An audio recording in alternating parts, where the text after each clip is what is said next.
All statements and opinions expressed by guests of the Adult in the Room podcast are strictly their own and do not necessarily reflect the beliefs or opinions of the host, producers, or advertisers. All interviews are presented in their most complete possible form in the interests of free speech. No statements should be interpreted as financial, legal, or medical advice. Listener and viewer discretion are strongly advised.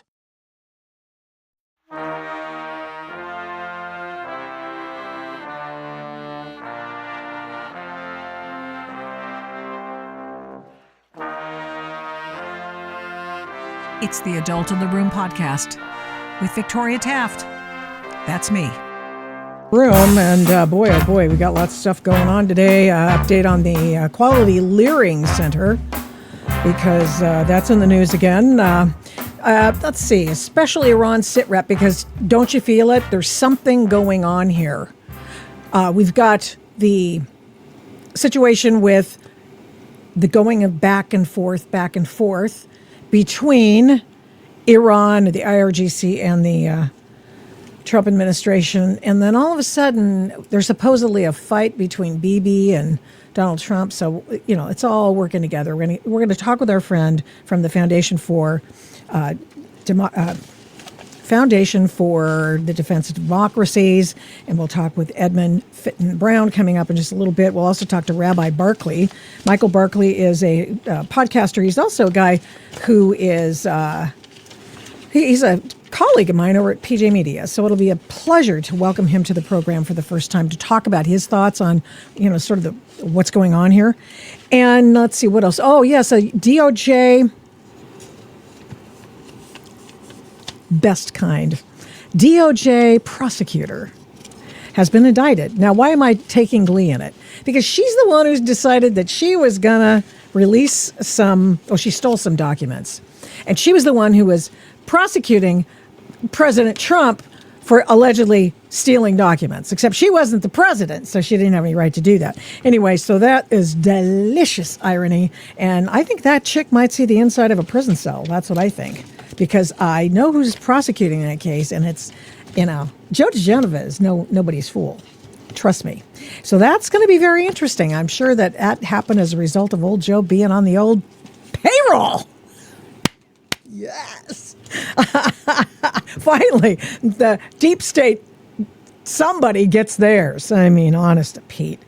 Let's see. We'll go through the Howard Lutnick deposition today, and also the different charging documents with respect to the DOJ lawyer. Yeah, that's about it. Oh, yeah. And I got a special Spencer Pratt update.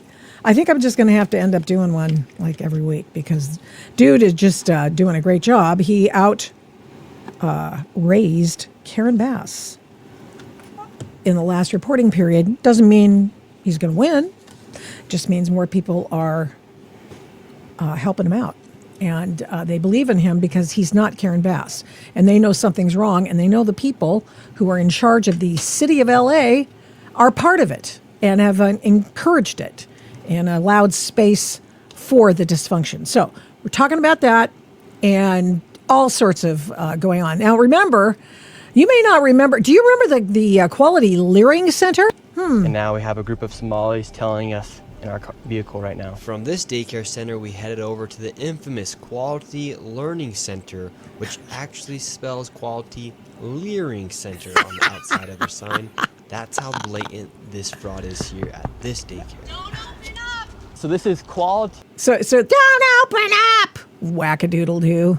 Anyway, she's some chick who's decided that she's following Nick Shirley around. That's what she was doing last December. Let's watch what happened. The Leering Center. I meant to say Quality Learning Center. Don't open They up! said they spelt learning wrong. Don't open up! How do you have ice here, ma'am? I'm literally a YouTuber. Don't open up! Ma'am, what do you think about the fraud that's taking place here in Minnesota? Don't open up! We have ice!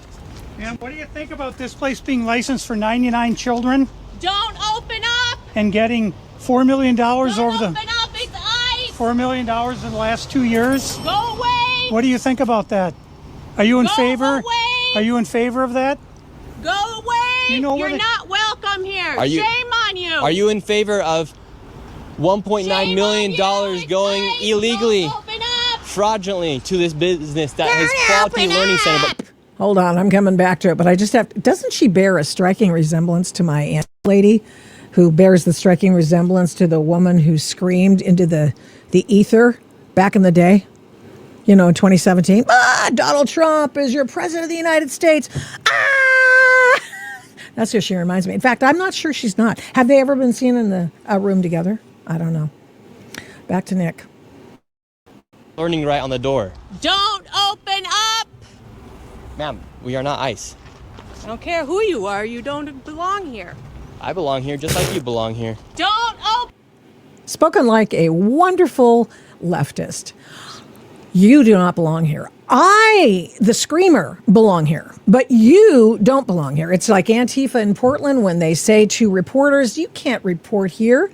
You're giving us up. And then they beat them with rocks. We continue. Come on. Oh, crap. Let's go. You're at this daycare. Don't open up! So this is Quality Leering Center. I meant to say Quality Learning Center. I could hear that all day. They said they spelt learning wrong. Don't open up! How do you have ICE here, ma'am? I'm literally a YouTuber. Don't open up! Ma'am, what do you think about the fraud that's taking place here in Minnesota? Don't open up! We have ice! Ma'am, what do you think about this place being licensed for 99 children Don't open up! and getting $4 million Don't over open the up! It's ice! $4 million in the last 2 years? Go away! What do you think about that? Go away. Are you in Go favor? away! Are you in favor Try of that? landscape, lady. Go away! You know where You're they- not welcome here. Are you- Shame on you. Are you in favor of $1.9 Shame million on you. It's going ice. illegally, Don't open up. fraudulently to this business that has Quality Learning Center but can't even spell learning right on the door? Don't open up.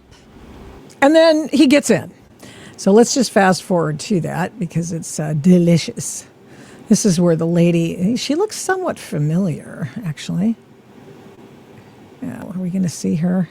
That's in another video, but don't worry, we got it. Anyway, so there's Nick Shirley. He's done God's work, and he's gone to these places and discovered that, well, by golly, there are no children here. After they closed all the daycares that they were who were misappropriating funds, then there were no complaints from people who were upset because their child's Leering Center had been closed down. So what is it? I mean, is it a Leering Center? Is it a daycare center? Is it something that we're supposed to, this is serving a public service? No. It's just a conduit through which they were laundering funds. And we know that because today we have an arrest. Or actually, we have an indictment. Here she is. I want to make sure I can get the full picture because, I don't know, something is weird with X. I don't know. Just can't. Come on. This is it. Breaking. Minneapolis daycare owner featured in Nick Shirley's video. Fahima Ega Muhammad charged with wire fraud and conspiracy for allegedly stealing over $4.6 million through false claims to federal and state programs. And then we found out from Joni Ernst, the senator from Iowa, that they also got SBA loans for doing nothing except they were qualified because they were an entity. They'd already been getting government funds. So they thought, hey, let's just make it a trifecta of skullduggery. Let's apply for SBA loans, just like those prisoners did in the California state prisons. Remember, some of the prisoners are getting unemployment benefits, and they don't allow them to work in California, so ain't no reason for them to get unemployment. By the way, they're cooling their heels and getting 3 hots in a cot for free. But now let's go over here. Let's share this tab instead. And here we have suspect jumps out window as 15 charged in a new $90 million Minnesota fraud raid. That is today. And here we have 15 people charged in Minnesota in connection with fraud schemes that targeted more than $90 million in taxpayer dollars, according to federal officials. The Assistant Attorney General for the National Fraud Enforcement Division, Colin McDonald, working right at the right hand of J.D. Vance, who's in charge of that whole thing. So the case involves 7 state-managed programs that have been systematically pilfered by fraudsters who treated the program like their personal piggy bank. Hey, it's our money. Somebody was talking about this old movie called The Jerk back in the day, which I highly recommend you go see if you ever get in a mind to go back in time. And it's the Steve Martin vehicle, in which one of my favorite line out of the whole movie is Bernadette Peters saying to him when he's lost everything. He's lost everything. He scammed the system. He got all this money, and then he lost everything. And Bernadette Peters says to Steve Martin, "But what about the stuff?" And I say to old homegirl who just got rolled up by the feds, "What about the stuff?" Assistant Attorney General for the National Fraud Enforcement Division, Colin McDonald, said the case involves the 7 state-managed programs and been systematically pilfered. Federal Bureau of Investigation's co-deputy director, Christopher Raya, said that the authorities are searching for a suspect involved in the investigation, saying the suspect's on the run after he jumped out of a 4th-story balcony window. They showed video of it, which I may be able to get up, but the funny part about it is that he ain't running anywhere. He jumped out of a 4th-story building. The guy was gone up, and he looks like half the population. He's tall and he's black and he's a Samoan. So in Minnesota, that is like being Joe Smith or Don Chin in the Chinese phone book. It is phone books where we used to look up people. So anyway, this is quite interesting. And one of the people rolled up was our homegirl over here, the woman Fahima Ega Mohammed, charged with wire fraud. Wire fraud means that she used some device and probably on her phone, and also conspired with others to deprive the taxpayers of money they were paying into this fraudulent program. And she was in one of Nick Shirley's videos, and she is in trouble. And I hope she goes to jail. I know I really don't like it when people go to prison, but you know what? Sometimes you just have to enforce the law. And sometimes you have to throw the book at people. And if she gets the book thrown at her, she will learn her lesson, as will other people. In fact, there are other people who were rolled up today as well. There is the woman who was doing, sorry about that, I should have had this all ready to go, which I previously did, but hey, what can I tell you? There's a woman who, this chick right here, this is a homegirl who was the one who defrauded the state of Minnesota and the feds in the $250 million Feed Our Future COVID fraud scheme in Minnesota. And her name's Amy Brock. I'm sure that her name will be very famous in prison for the 41 years she's been sentenced to spend there. Between the Leering Center and Amy, there should be no doubt that the Trump administration came to play. So there you go. It's Quality Leering Center. Well, that's exact light. That's right. Okay. So, yeah, it's a Quality Leering Center. I don't even know what the hell that is, but it's true. Quality Leering Center. It said that on the sign. In fact, what makes me so happy about it is not that it's doing any good for anyone, but that Nick Shirley made some money off it, because in addition to being a YouTuber, and him, I'm sure he has a big, huge account, so I'm sure he made lots of money on that, but he started selling merch with the Quality Leering Center logo on it. Womp, womp, womp. Yeah, so he probably made lots of money on that as well. All righty. So next on our agenda today, in fact, I forgot to show you what the agenda is. Bad girl. Yeah. We've got the guy who took the video of the people cheating on their voter registrations. Now, here it's not quite that, but here's the scam. And coming up in just a little while, you will hear from the man who videotaped, recorded the overt law-breaking on the streets of San Francisco in the Mission District, in which people were being paid to forge the signatures and identifications, impersonate voters from another part of California. This is one of the things that we've shared before on the show, on the Adult in the Room podcast, but he's going to be here and tell us how he managed to get that footage and, you know, what the ramifications have been for him, which I'm sure have been plentiful, actually, because he's still on the streets and he spends a lot of time on the streets. I don't know if he's a street guy, but he is definitely an individual, independent citizen journalist and a street photographer. There are two sort of variations of that. This guy's amazing. Plus the DOJ lawyer is going to jail, I think, anyway. If you see the indictment, which you will today, you will find out just that very thing. Okay, coming up in a few minutes, we'll also be talking with Rabbi Michael Barkley. He's going to talk about whether or not he thinks that the tea leaves are reading that there's something imminent happening in Iran. I certainly do. This is one of the reasons why I wanted an Iran sit rep today, so you're going to hear from him in a few minutes as well.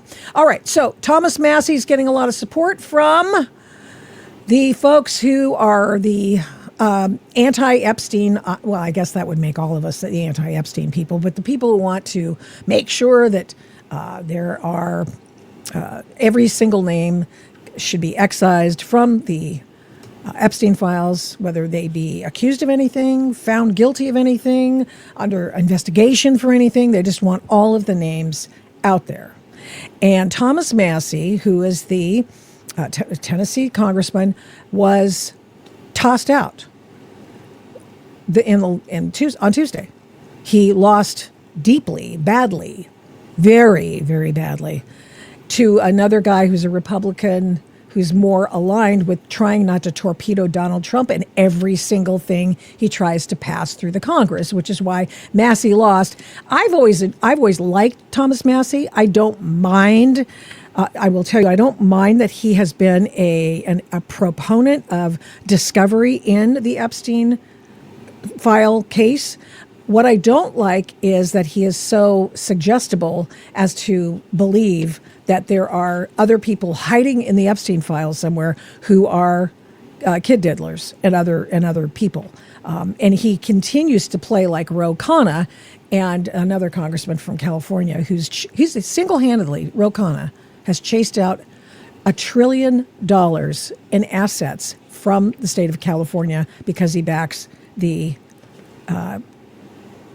budget-sinking billionaire tax, the one-time billionaire tax, which will never be one-time, and it will affect more than billionaires because there ain't no language that says it can't. Just like Washington State's doing the same thing. I'm sure Oregon will try it. By the way, the people of Oregon just this week, 83% said, hey, you and your gas tax can cram it. Tina Kotek. So, bravo. It was transportation tax, doubling of fees and all this stuff. Oh, no, we have no money to do anything. Oh, sure you don't. That's, of course, then they gave the Moda Center a bunch of money. So it's like, oh, wait, I'm sorry. Did you say you didn't have any money to spend on transportation programs? So anyway, back to our Epstein update here. Now that Thomas Massie's out of his, on his way out, a former Fox News anchor turned victim advocate, Gretchen Carlson. She's the Carlson everybody's talking about. Oh, Carlson calls on, the Thomas Massie before he goes to reveal all the names in the Epstein file. And it's like, I don't know if she really knows what she's talking about. Does she really know what she's asking for? If we could guarantee, Gretchen Carlson, that all of the people who would be named, I'm begging Representative Thomas Massie to go on the House floor ASAP and read all the names in the Epstein files. You are a hero for survivors. You believe them and fought for them. Your actions are brave and heroic. Now, please blow the whole thing wide open. Thank you. It'd be helpful if it meant it was going to mean something. It would be. And the problem is that, well, this has been tried before and has been a colossal failure, notwithstanding the speech and debate clause that protects the elected officials from being sued for libel or slander. Yeah. I mean, you can't besmirch the characters of people. So Khanna, we've seen this before, right? Khanna has, sorry, I got to look it up. Jeez. What he's done is he's spoken the names. He's spoken the names of people who have appeared in the Epstein file. You know, his name also appears in the Epstein file.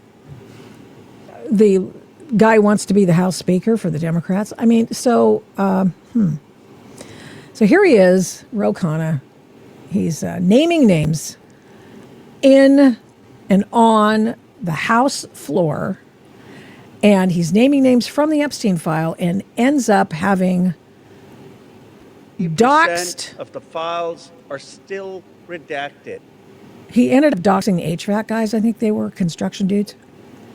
In fact, there were 6 wealthy, powerful men that the DOJ hid for no apparent reason.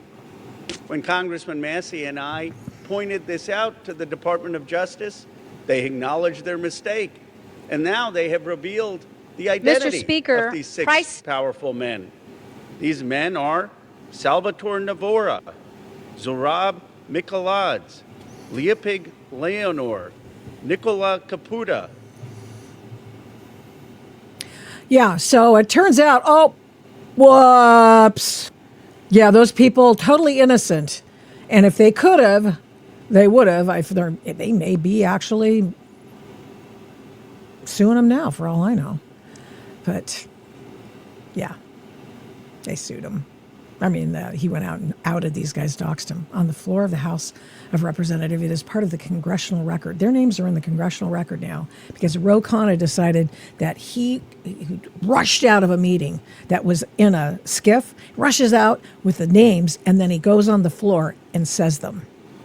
And then they turn out, they're going, all we did was work. We did like construction work. I'm like an HVAC dude.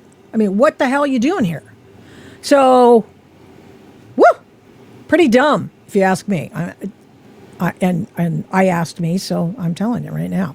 So then there's Khanna, and what we've seen here as a result of Gretchen Carlson begging Thomas Mazie to go on the House floor and read all the names.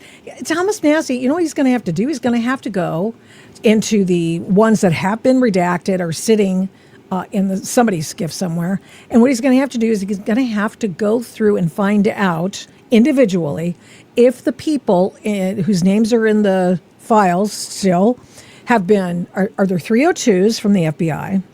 Are there indictments? Are there arrests? Are there any charges brought? Or were they just some guy, JSG, going to meet Jeffrey Epstein for a meeting? Or took a phone call from Jeffrey Epstein? Or Jeffrey Epstein talked about in an email? I mean, this is what we're dealing with. But Thomas Mazie ain't going to do that. He's probably, if he does anything, he's going to pull a Khanna and he's going to go name the construction crew.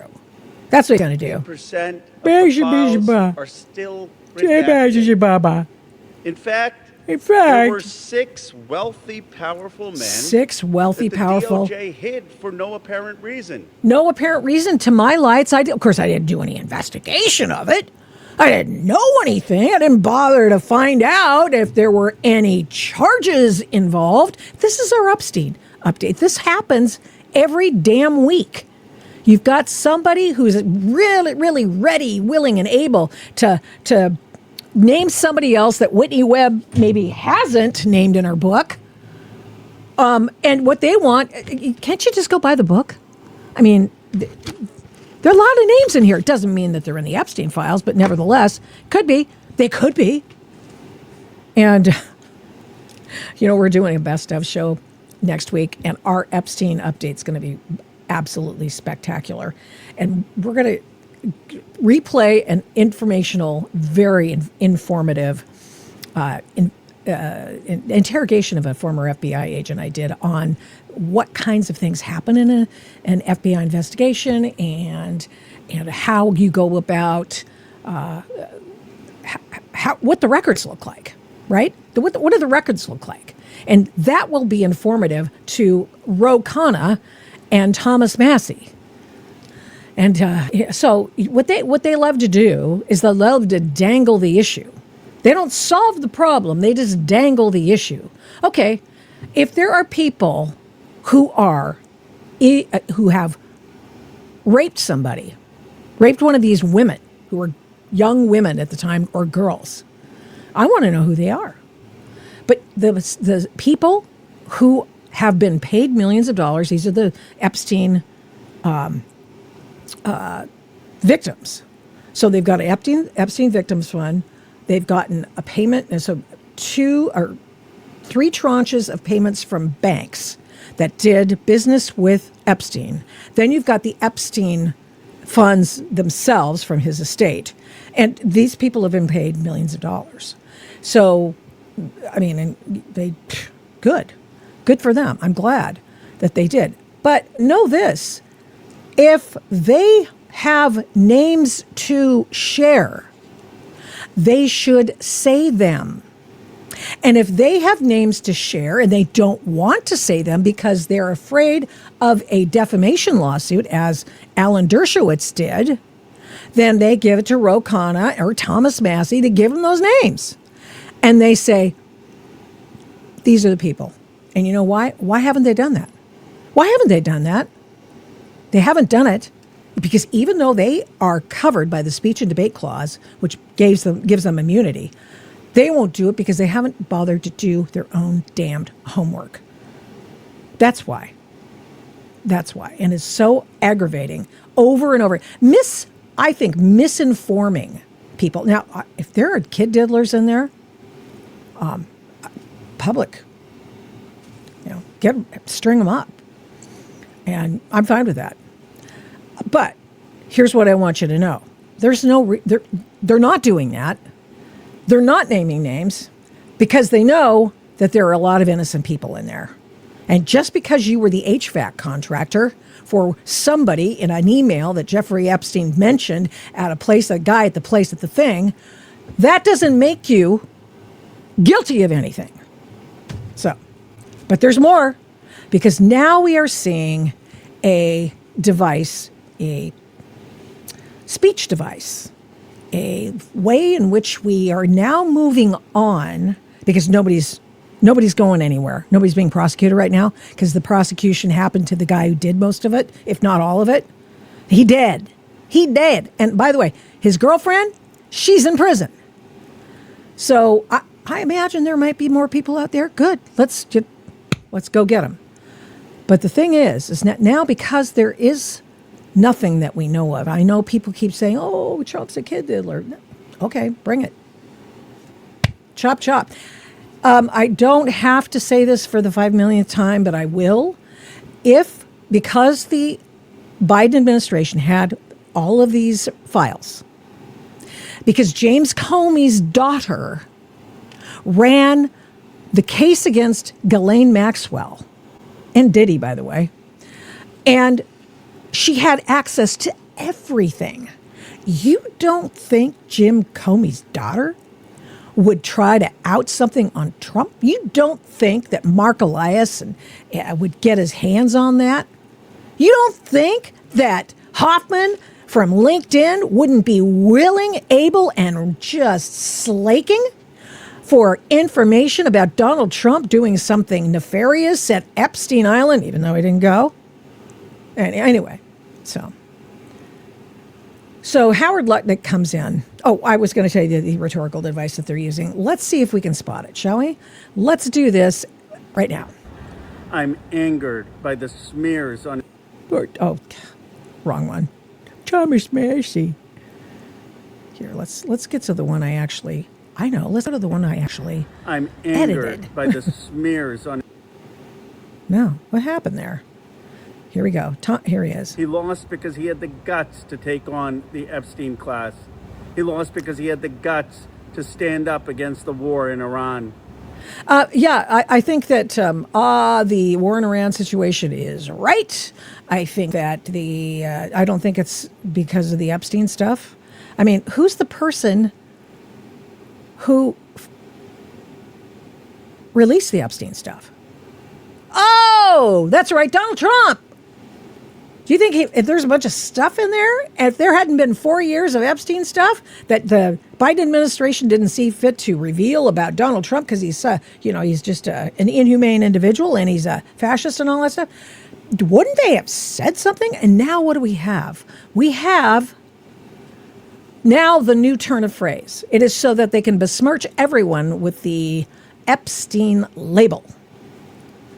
And at the Epstein label, see if you can spot what he just said, the Epstein class. The Epstein class of bad actors. And everybody's using it because all the cool kids are using it. And, we had a situation in which even Hunter Biden used that turn of phrase. Can you imagine that? And wait. Did you know that Hunter Biden went on Candace Owens' show? It was pretty funny.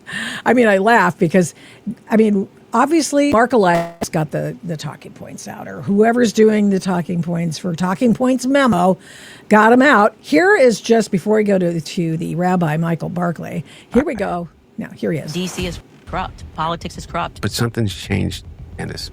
It's not left or right. The DC elite of the left, they crushed my dad because he was never part of that club. He was never part of the Epstein class. I could go on, but I'm not going to insult your intelligence. The Epstein class is now the substitute for what all the imaginations that we can have and the ideas and wish casting that we would have on this issue, and it will forevermore be the Epstein class. So watch for it, because what it is just sort of a straw man that they can use, they being the people of the left, like Hunter Biden and others, people who don't, who knows what. We've released, how many documents do you need? You need more? Fine, great. And release them all. And then just make sure, stand back, because they're coming for you to sue. So, one of the things I wanted to talk about today was just a quick Iran sit-rep. And I was getting the vibe. I watch Tuesday TV, which is, are you watching that? Because it's hilarious. It's fantastic.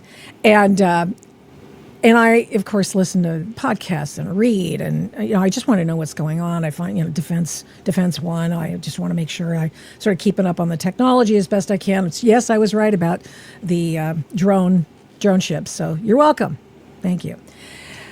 And the person under my own roof at PJ Media, a fellow conservative, a person who's a learned man, who's a commentator and a columnist at PJ Media, is the Reverend Michael Barkley.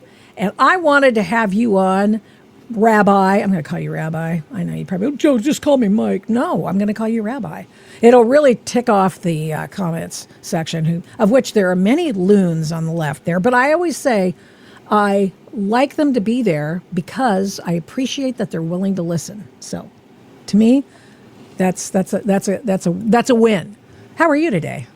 I'm well, thank God, Victoria. It's so nice to be here with you, too, and thank you. Thank you. What are you working on today? I just saw your recent column in which you talk about the timing of all the craziness, and do you see in the tea leaves, Michael, that there, Rabbi, the on-again, off-again talks, and then we see, Bibi and Trump are going at it on the phone, and I'm going, I smell invasion here. What do you smell? Well, that's a long conversation. And again, thank you. So I feel like I'm coming to a cousin's house by being with you. So it's really sweet.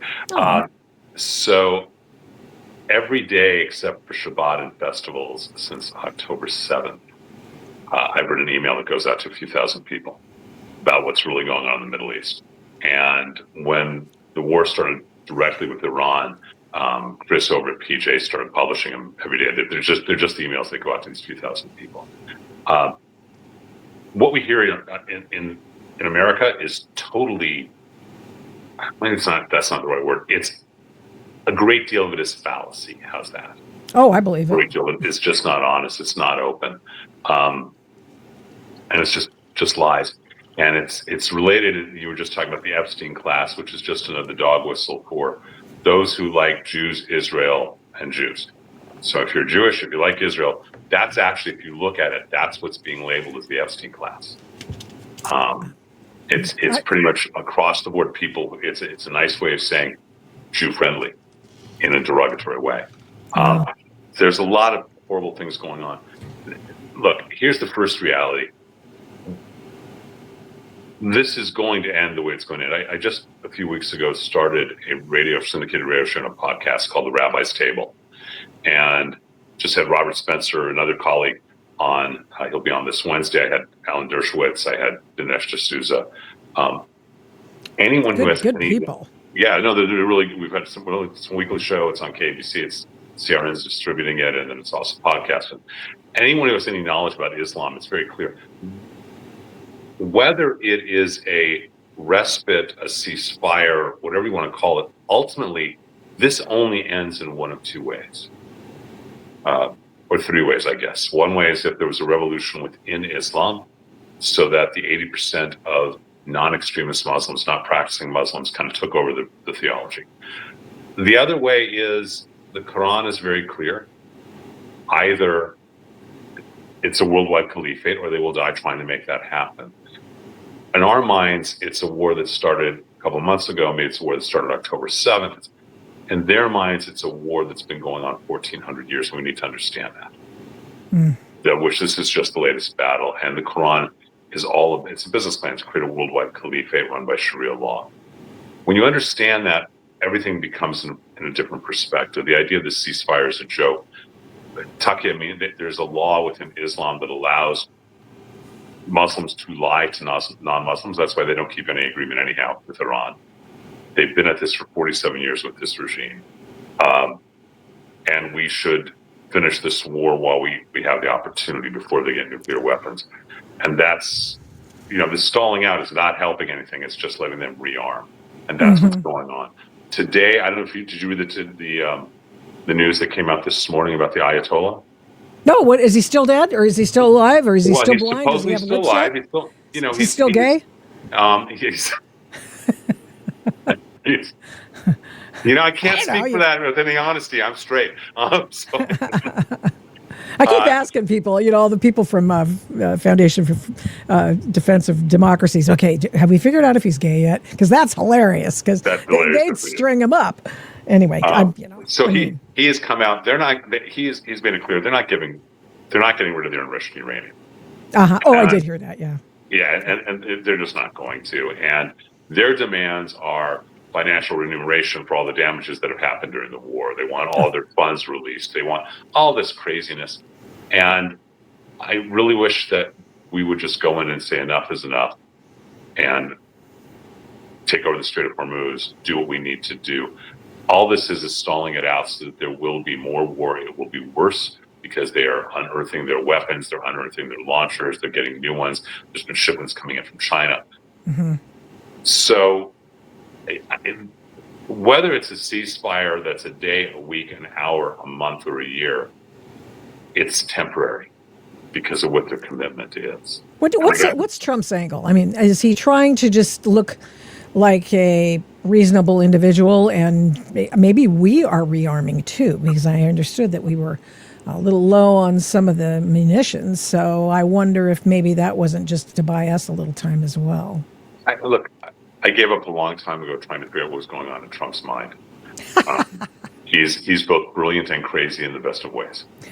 And my sense that's been going on, and I think this is one of the challenges, is on the one hand, he's got Rubio who's whispering into his ear, who's been saying since 2011, you have to take out this regime. They're going to get nuclear weapons, God forbid. This world is over because they will use them. They're happy to die for their cause. They have the idea of mutually assured destruction is not something that's in their concept, conceptual they're all mind. 12ers. Yeah, and they're just, it's just not. So on the one hand, it's got Rubio, who's brilliant and amazing, and I wish would run for president after Trump, and it's just terrific. On the other hand, you've got Vance and Witkoff and Kushner. Vance is concerned about being able to be elected in 2028. And Kushner and Witkoff have both made a tremendous amount of money through Qatar. Kushner's venture capital fund was funded through Islamic money, and Witkoff got bailed out on the hotel that was about to go bankrupt to the tune of over $600 million by Qatar. Oh, jeez. Yeah, Qatar does not like us. I don't even understand why we're allowing. I mean, I know I get they're part of the region. We want stability in the region, all that stuff. But I'm just like, I mean, I wouldn't bend over backwards trying to help those guys. I mean, well, I think Abraham Accords notwithstanding. One of the things we need to understand, I think, is that, and I don't know if Trump understands it or not. He's got a lot of people around him who do, like Dr. Gorka and like Rubio. But we grow up as human beings thinking that our value system and our neighbor's value system is the same value system other people have. So, I grew up in an upper middle class suburb in Southern California. It is so inherently contradictory to everything I know to see people running into 7-Elevens and mugging people just to mug them, or that would happen at Chick-fil-A, things like that. They have a different value system. America has grown up with the value system that everybody wants peace and prosperity. That's a Western value. That is not what Islam wants. It's not what Iran wants.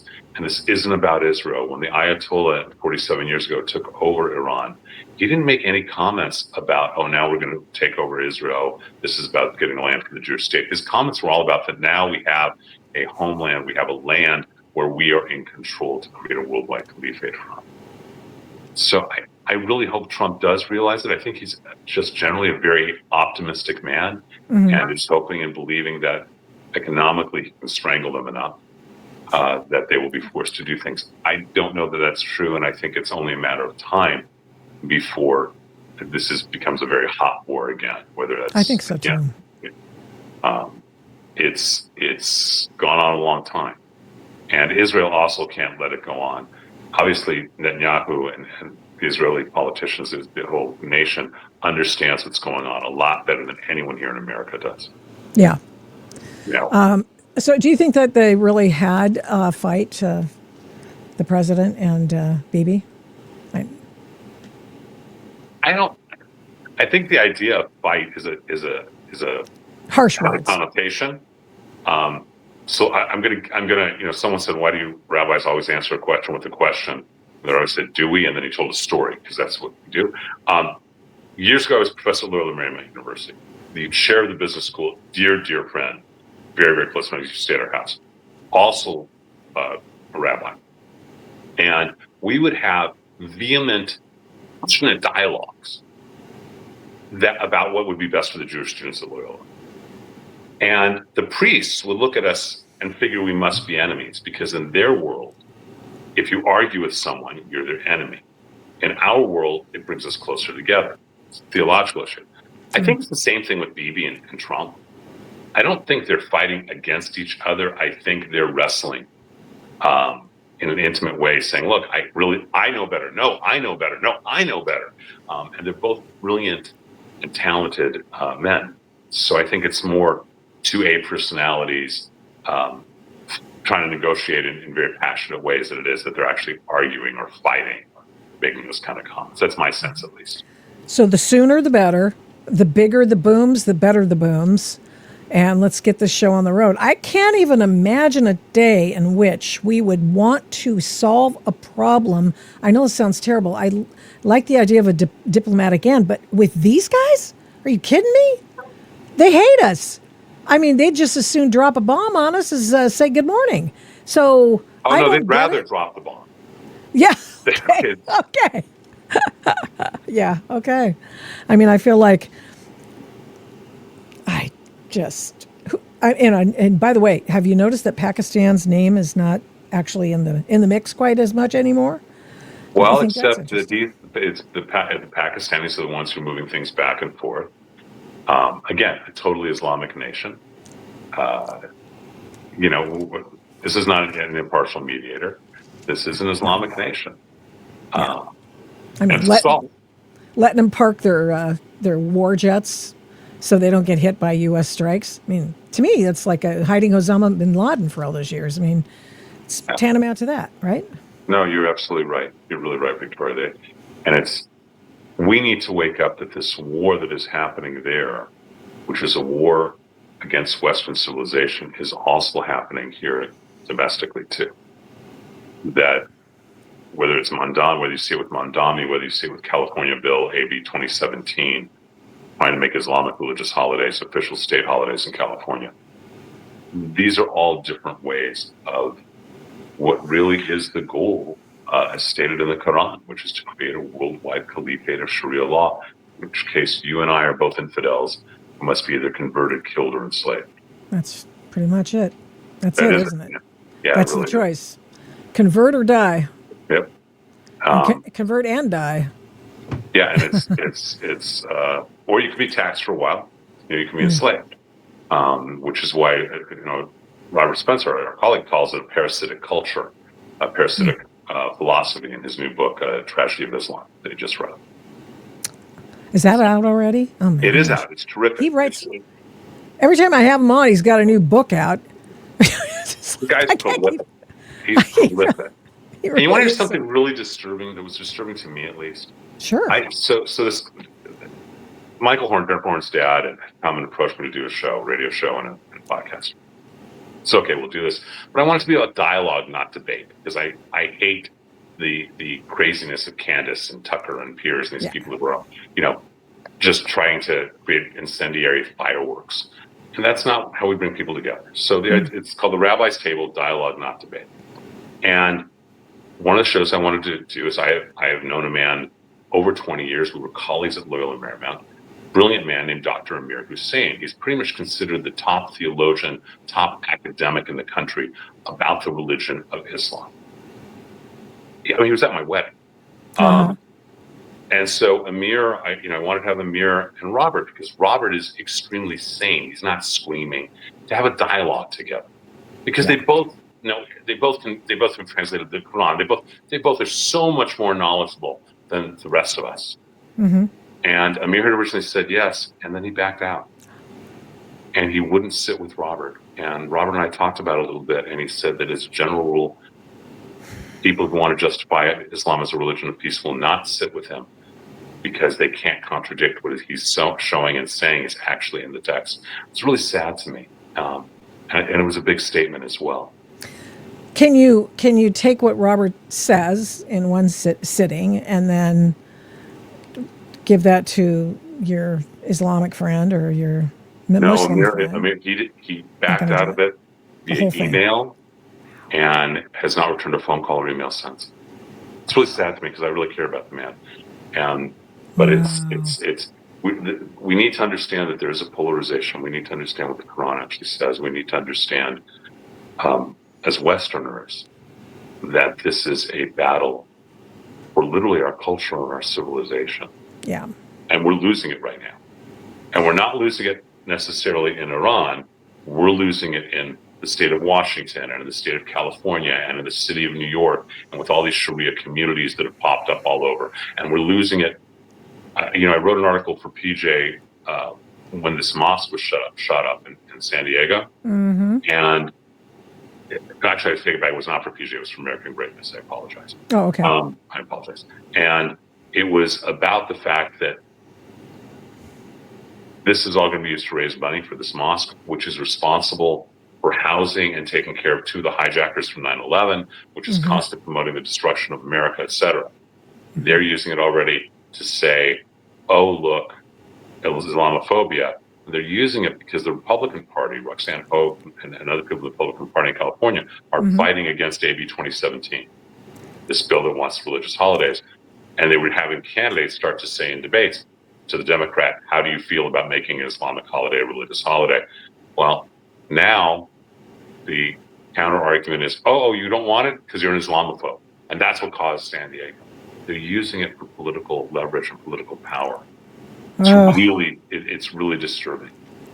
Wow. Well, I'm going to listen to your podcast, and everybody should do that. And he's distributed by CRN. It's the podcast. The show is on radio stations around through CRN. It's on KBC here in Los Angeles on Sunday evenings. Podcast is anywhere you find podcasts. Apple, Spotify. You can even dial #250, say find my podcast, and then it'll say what podcast you want, and you can go to the Rabbi's table and it'll send it right to your phone.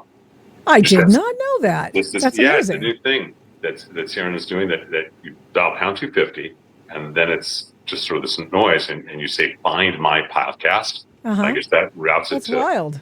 And then you say the Rabbi's table, and it takes you right to Apple, Spotify. They send it right to your phone. Thank you, Rabbi Michael Barkley. His work is NPJ Media, and of course, as he just said, he does his podcast, and you can find it. Just #250 and find my podcast. That's pretty cool. I didn't know that. I wonder if I could find mine that way. That'd be awesome. Bet you could. I bet you could. Thank you. Appreciate it. I hope you can come back again. So thank you, Victoria, for everything you do, and much love, and I hope to see you soon. Thank you. Appreciate it. Back at you. Appreciate that. Well, I did want to do Ron sit rep. God, I hope not. I hope it's not like Iraq. And I got Edmund Fitton-Brown to come back on because he's putting up with me. And the reason I wanted to is because all of the information that's been coming out fast and furious in the past couple of days. And I have been, concerned. Like, are we about ready to go kinetic again in Iran? And so I think he's there. I see his place. Edmund Fitton-Brown, you there? I don't see you, but I hear you. I absolutely am here, but for some reason you're not seeing me. I don't know why that is. I don't know. Can you hear me? I can hear you just fine. How are you, by the way? I'm very well, thank you. How are you, Victoria? I'm doing well. I'm thinking we don't have a lot of time because I know you're very scheduled tight, and I've got another interview to do here. But I did want to find out from you whether or not you think we're reaching a pitched time, a fraught moment in this Iran situation in which we could be seeing more kinetic activity. Well, I think there's definitely that risk. Imminently.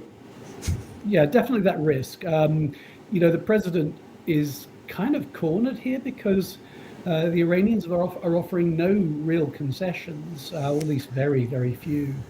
And they're betting on the idea that they can essentially outlast him, wait him out. And he's in a situation where he can't walk away, because if he walks away, the US will seem to be, seem not to have achieved enough to justify having gone to war in the first place. And of course, the Iranians will scream victory, even though they obviously haven't won. They've obviously lost militarily, but they will argue that somehow or other they have, stood defiant, and that eventually they were able to, to sort of outlast the US. But the problem is that the other alternative, which is to return to a more kinetic approach, is also quite unattractive from the US point of view. Sure. So I think for that reason, the president has kept extending the deadlines. And the most recent extension of the deadline, he said that the leaders of Qatar and UAE and Saudi Arabia had asked him not to attack, even though apparently the US was hours away from attacking. And he's agreed to a short delay whilst the Gulf states, the Arabian Peninsula states, try to come up with a deal with the Iranians. Now, I'm not optimistic about this because the relationships between the Saudis and the Iranians are not great. Between the Qataris and the Iranians, also not great, because as you know, the Iranians had attacked both Saudi Arabia and Qatar. And between UAE and Iran, the relationship's absolutely terrible because UAE has been a cheerleader for the military campaign. It has an alliance with Israel, and Iran has attacked it during this war. So I'm afraid that we're probably going to find ourselves in a few days' time once again with the president weighing up these unattractive options. Yeah. The only advice I can give him is that I still don't think he has given time for the blockade of Iranian ports to deliver results. I think he can still hold this position for quite a long time if he's willing to do so. And the other thing, which I think the US really does need to do, is to stop quarreling with its own allies and start building a coalition to force the Strait of Hormuz open. Because this is, I think, something on which most countries can get together. Nobody wants to see the Iranians given sovereignty over the Strait of Hormuz. And so I think, even though the Europeans and others sounded very reluctant at first, I think that this is an area where US diplomacy could make a difference. Are we reaching a point of diminishing returns then? Well, I don't know about diminishing returns. I mean, I think in the main military campaign that lasted from the end of February through into April, there probably was an element of diminishing returns, because when you have a target list, you're going to have your first rank targets, your second rank targets, your third rank targets. This was a long and ferocious campaign that the US and Israel waged against Iran, and they would have got through all of those top rank targets. So that makes it difficult to go back to a bombing campaign, because you're then attacking your third and fourth rank targets, because the main targets have already been hit.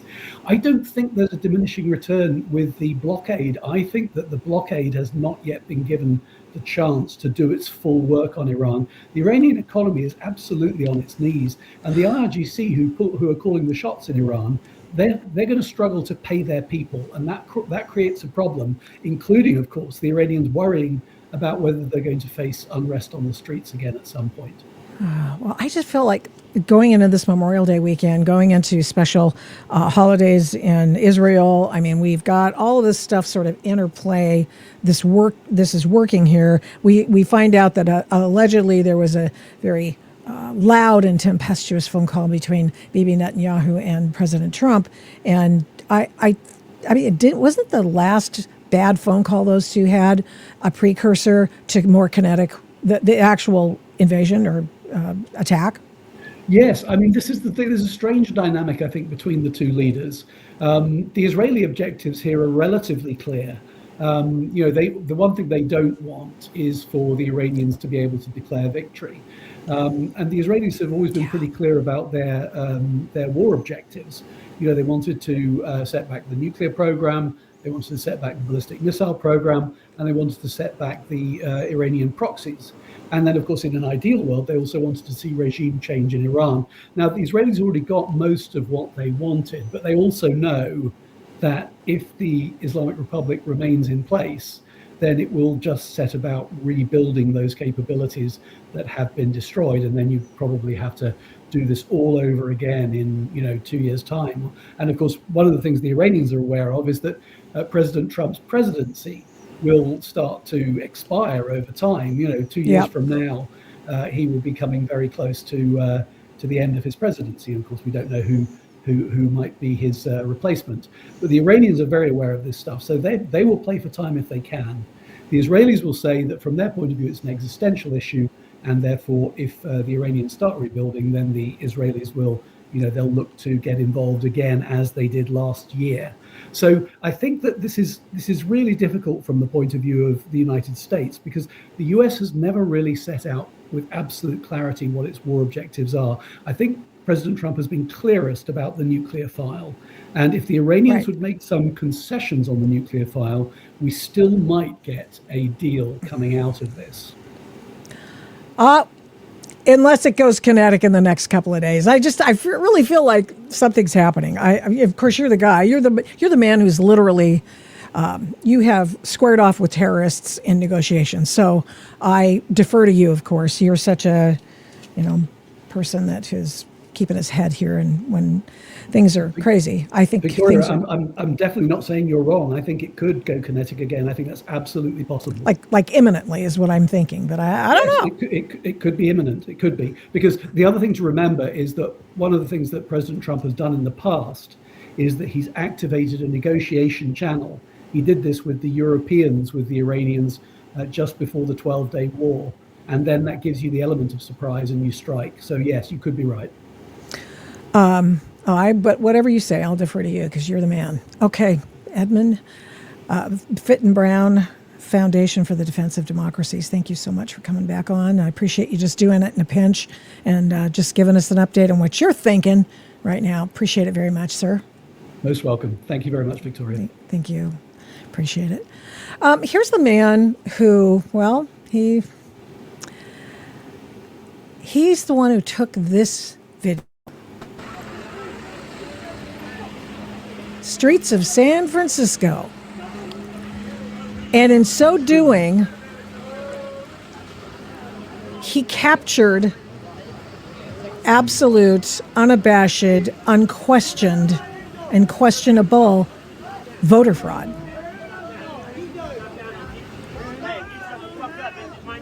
Hey, what's the line for? For sign a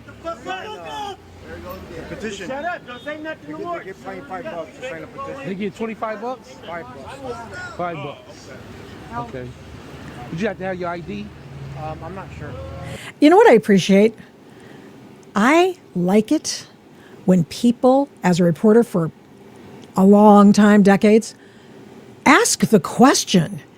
And J.J. Smith is asking the question.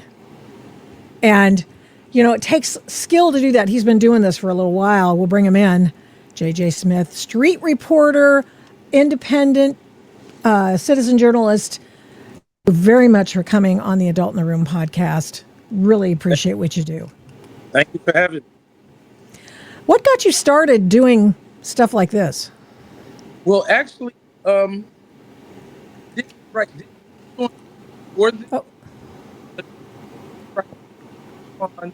Oh, you're breaking up.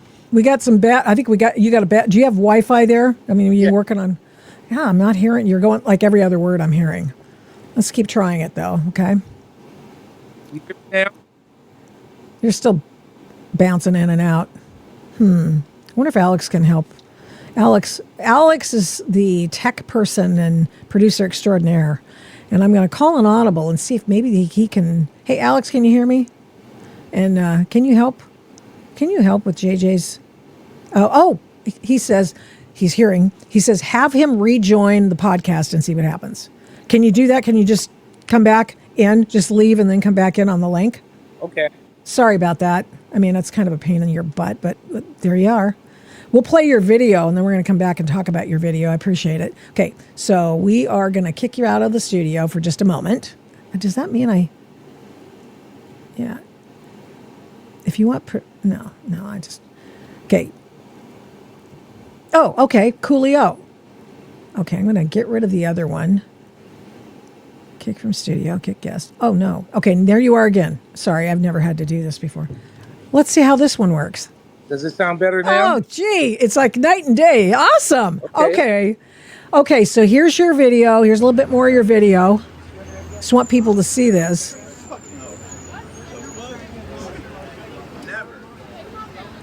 And I want everybody to see the lady. We've played your video before, but this chick right here.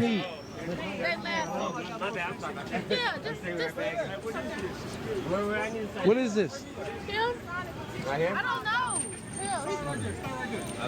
I want you to watch very carefully the absolute voter fraud going on here. Voter registration fraud and petition signing and all sorts of stuff. Signed 2 of them. I get $5 too? Yeah. And what is it? Just sign it. Just sign it? Just sign it. You ready, ma'am? Watch this. First name is going to be Carol. Last name is Sanderson. This is the address right here. This is the city, Avila Beach. This is the zip code. Oh, there. So remember, first name is Carol. Your first name's Carol. I want you to sign that name here. And we're going to pause this for a second. Actually, it's almost to the end of it. What happened there? Well, they was telling people to sign other people's information. Uh-huh. And actually, I didn't really think about it until after I rode off. And while I'm riding off, it's dawned in my head that, wait a minute, I captured something interesting. Oh, you sure did. Did you ever fear for your life? Or, I mean, you photos, you record stuff on the streets all the time. So I'm sure people may know you, but now they know you captured this particular incident, which could get people thrown in jail. Actually, I captured that incident once. The day after that, I captured one, and I captured another one 3 weeks ago. I've been capturing this incident, the same scenario, for the last couple of weeks. Couple of months, I've been capturing it. Is that the one you just posted the other day? It was another one of those situations. I saw one of your videos from the other day, and then you're just down there. I mean, what I love about what you do is, and everybody should do this, obviously, is ask questions. Yeah. I mean, ask the question. Don't assume what's going on. He got how much they're paying. He got a proof of the law breaking. He got her on video encouraging fraud, voter fraud, and voter impersonation. Then what they were doing, now was the scheme in this one, the similar way in which it was in LA, in which she had this chick who's been rolled up, she just got, busted by the feds this week. So she had them register to vote, and then she had them sign a petition that was the one thing she was getting paid for. Is that what was going on here, or we're just fraudulently putting other people's names on a petition? No, she actually had like voter registered information. And they were voting. They were registering for other people. Yes, correct. What's the angle there? Just so that they can vote the ballots? And where were the addresses? The addresses were because that was not the lady from Avila Beach. Okay, that chick was not the lady from Avila Beach. So what the hell was going on? No, the addresses was with the names that matched the name. Those real legitimate addresses where the people are living at now. Okay. So here's what I want to know. This went viral, obviously, and I really appreciate coming on here and talking about it. And it also was noticed by people at a Sacramento TV station, or Bakersfield, one of the two, I can't remember. And they brought it to the attention of the Attorney General's office, I think it was, of the state of California, or at least the Secretary of State's office. And they said that they would look into it. Have they gotten in touch with you at all? Yes, they've been in contact with me. Actually, I just spoke to them today and yesterday. Really? Yeah. Oh, what do they say? They're still gathering more information, locating the people. They know who they are. Is it an organized thing? All these petitioner gatherers that's here in San Francisco, they're being shipped here from other cities and states. They're coming here. They're not from California, some of them.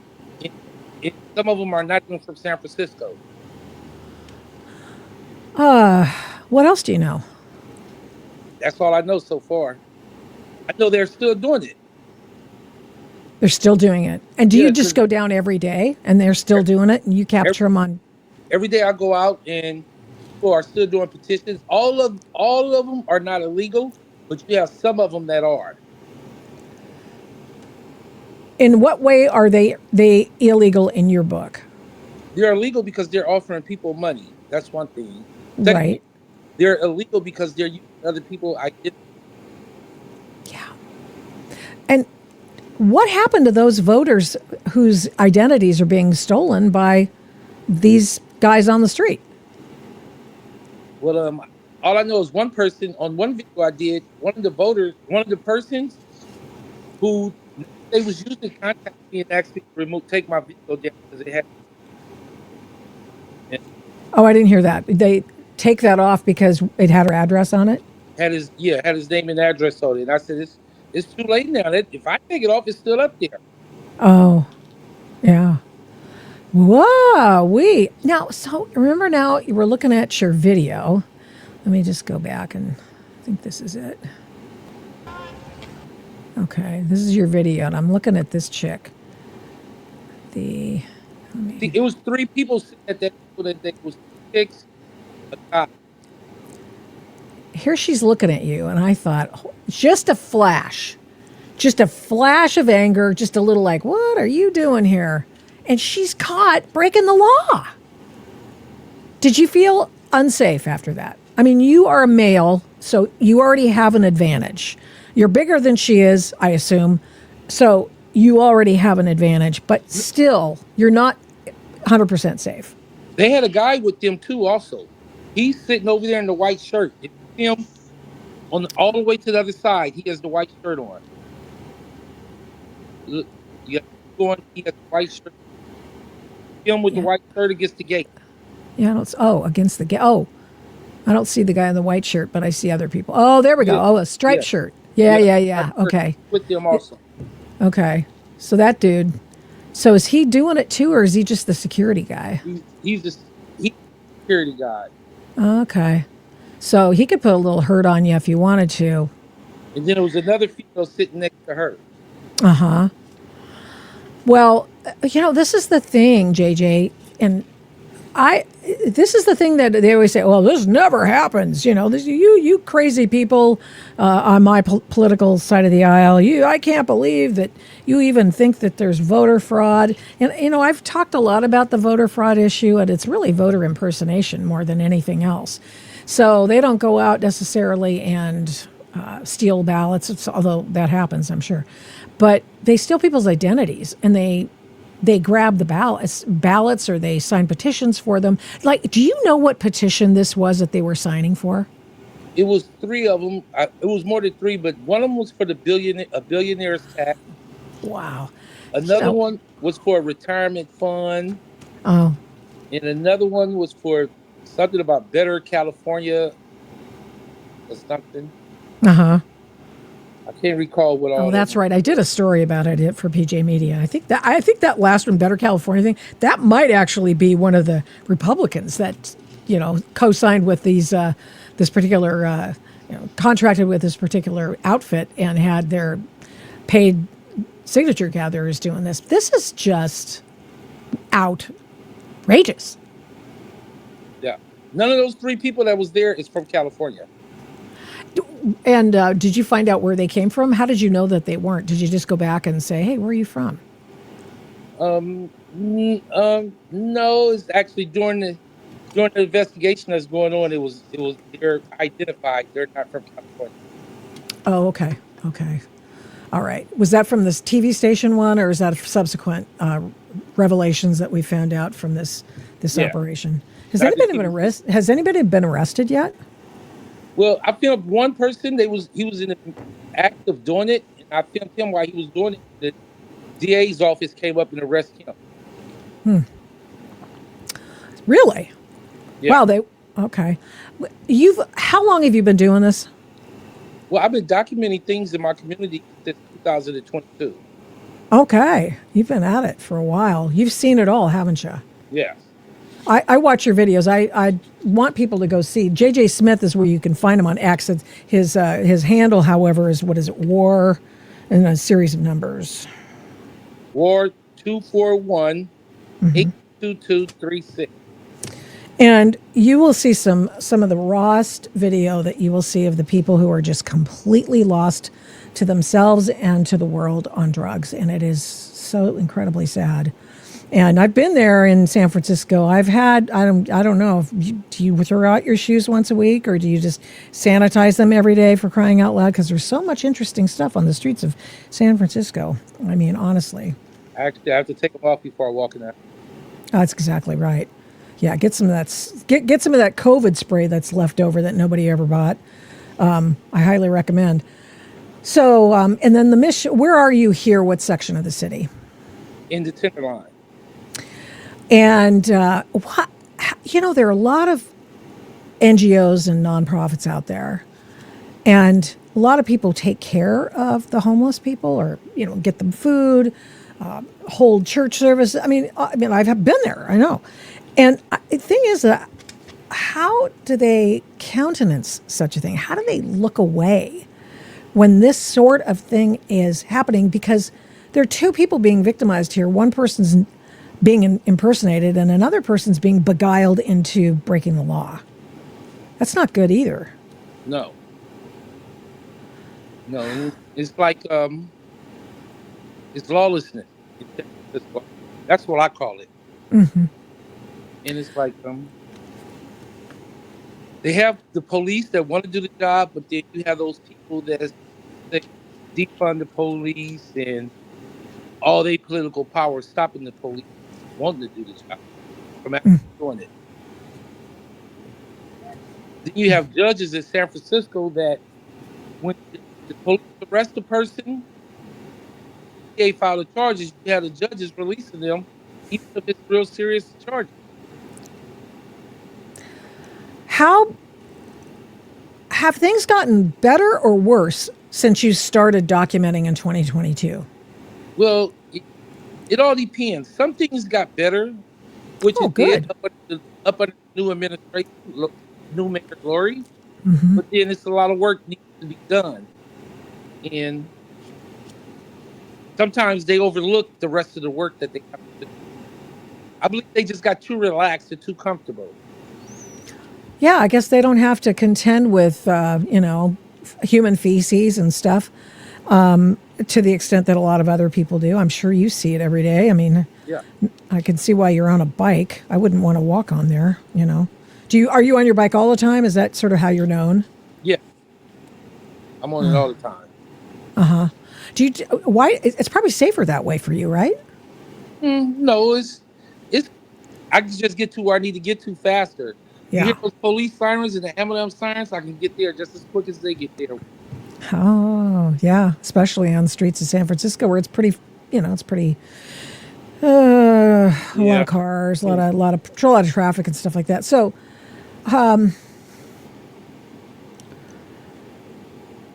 the feds gotten in touch with you at all? No, not once. Not FBI, nothing. They're just letting California take point on this. Yes. I'm kind of surprised that they've done that, but maybe they'll zoom in later, or maybe they haven't seen your video. Have you shared your video with them? No, people always tag them into my videos. I know Harmon Dillon, she's seen them. Oh, okay. Well, that's who you want to see them. She's seen them because she comments each time, reposts them.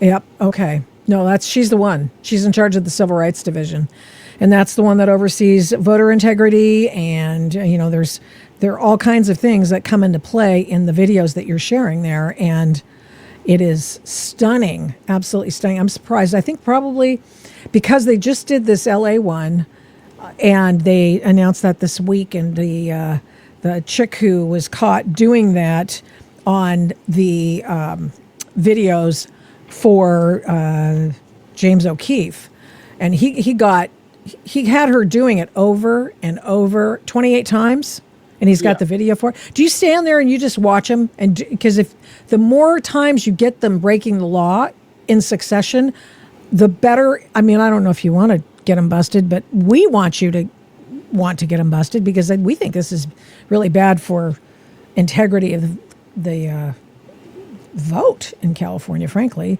Sure. So, but if you could get it over and over and over and get basically a evidence trail, that'd be helpful. Yeah. Yeah. Yeah, I tried the best I could do. I got what I get. I wasn't even looking. I know. I ran across another fraud today and yesterday. They got Medicare fraud going on every day out here. What is it? What does that look like? I just posted that video about an hour ago. I'm going to look for it, and maybe we can. You can talk me through it. Hold on. Try to stand by. I'm going to share this tab, and let me do this. This Medicare Take fraud that. one got me started. This is how I caught on to the petition fraud. So I always look at the Medicare fraud. Oh. Okay, let me just see. Hold on here. It's not you. No, that's your other one. Okay. Hold on. I'm looking. I just want to make sure I can get it up here. And Exactly the last video I posted.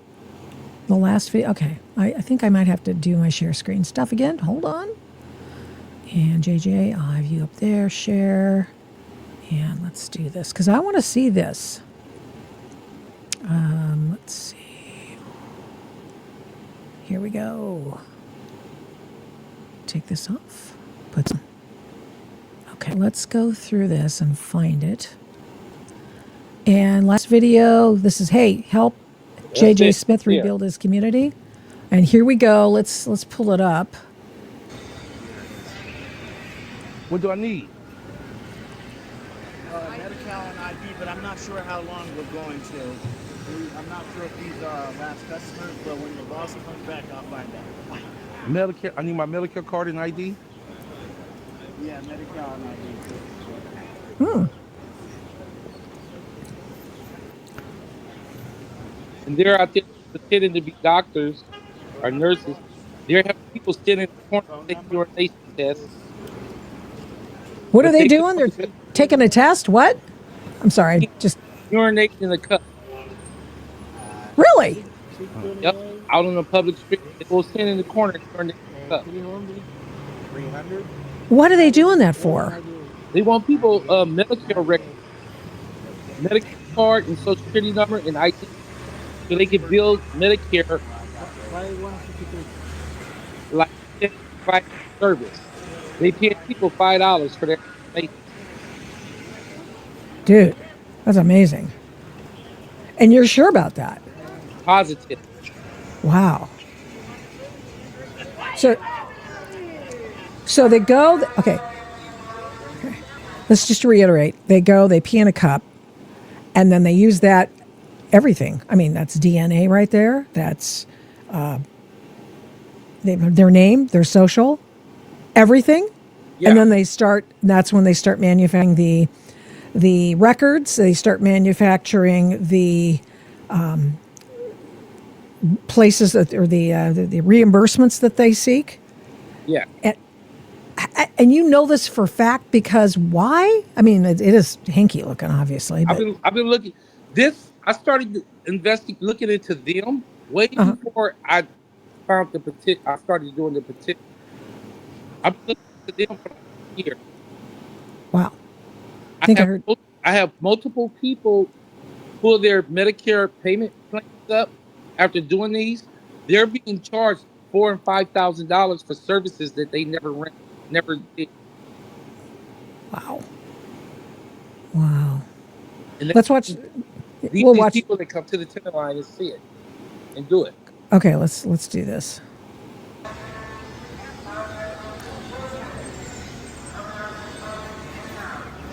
They don't have no proper equipment to handle urine. Yeah. You go see the urine. They don't wear gloves. That guy had one glove on. I get $5 for it. He has one glove. I ain't gonna say it loud. I'm sorry. Where do my information go to when I give it to you? You don't know? All right. It goes in the system. All right. They get in the urine. And how much they get? $5. What? How desperate is it that people will do that for $5? You don't place the nothing. Just place it on the ground on the side. Everybody's urine is sitting on the side. It's not even labeled with no name on it. So how do you know whose urine is whose? Then you start seeing them have people take their shoes off doing the. They're taking their shoes off and what? Because you bugged out there. Swab their feet to do a DNA test. What? Watch the video. You'll see he'll cotton swabbing people's feet. Okay, let's go back to the video. I'm just knock me over with a feather. Look at that.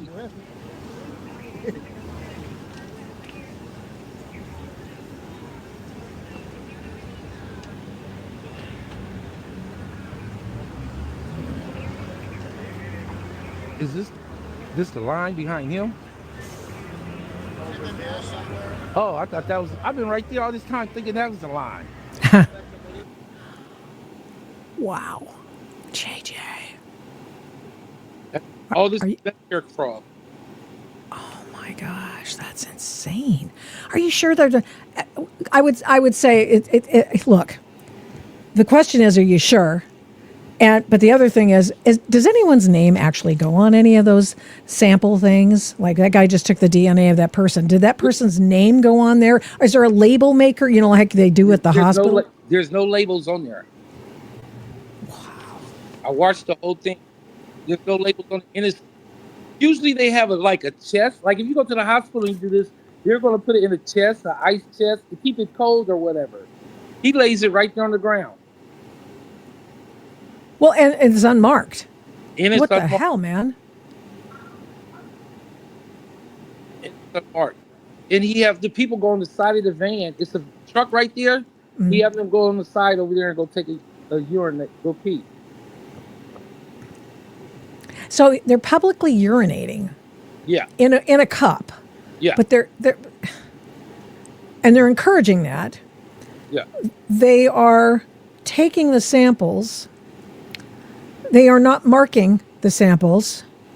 They are taking down people's names and socials, however, and they had to have a Medi-Cal card. Is that correct? Yes.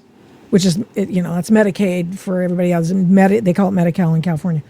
And so somehow that particular account is going to, what this is, if what you're saying is true, and it certainly looks to be the case, what they're taking advantage, obviously, of the terrible circumstances these men are living in.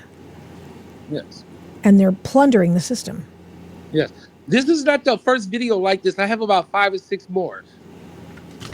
And those on your recent timeline, or these other ones in the past? They're in the past. They're not recently. About 2 of them is from this year, probably in January. Then I have some from last year. Okay. Wow. Same kind of deal you've seen as this? Same kind of deal as this. Holy shinola, man. And they tell the other ones, they tell which company they work for. I looked into those companies. They don't exist. Oh, geez. I caught one person twice. One time he told me a certain company, then the next time it was a different company. In either companies he told me, neither of those companies exist. Wow. JJ, I had no idea this was going to be the turn of our conversation. Holy crap. Okay, now, do you live in the Tenderloin yourself? Yes. Okay, so you're there and living the nightmare, I suppose. How is it? How is it living there? I've spent the night down there before, but I've just never, I was, at the church and stuff like that. So I was safe. What about you? That's a hard question to answer for me, because I feel okay living here. I grew up in this area and I grew up in this lifestyle. So it's okay for me. Mm-hmm. I can deal with it. I can tolerate it. There's other people that's here that don't feel the same way. They don't like it, but they have to live with it. I don't like it, but I have to live with it too, though. But I can tolerate it because everybody speaks to me and I know everybody. I'm not scared. Well, oftentimes when we've gone to minister to people, basically we just give out food and talk to people and just, hey, how you doing, kind of a deal. And we run a camp for the kids. And because there's over 3,000 kids, at least at that point in time, that's been a couple of years back, there were 3,000 children living in the Tenderloin. And their parents are high and they're not good parents, honestly. And we want them to be in a good place where they're safe and their parents can come and go to the camp and all that stuff. And City Impact is what it's called, and they do wonderful work. You're familiar with City Impact? I'm familiar with City Impact. How are you liking it there? I like City Impact. Yeah, they're legit. Yeah, they do services up here with this other organization called YWAM. Oh, okay. And I'm always down by YWAM all the time. And City Impact be there. They walk around and do their outreach sometimes. Oh yeah. Stop and speak to people, pray for them. Yeah. Wow. So do you stay clean, or you're not? Obviously, you're of sound mind. What? You're just there. Why are you there? Can't you get out? Do you want to get out? I was born and raised in this community. I've been here all my life. This is all I know, really. I mean, I've been to other places though, but I love this community. It's just being neglected by citizens and not doing what they're supposed to do. See, the problem is they have this labeled as a homeless crisis. No, it's drugs. Right now in San Francisco, it's not a homeless crisis. It's a drug crisis. And they don't want to call it a drug crisis because it's a different type of funding than a homeless crisis. See, a homeless crisis, they can get more money to build more housing. See? Yeah, I've noticed.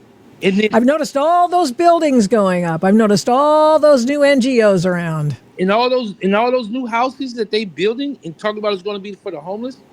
All those new houses is not storing homeless people in there.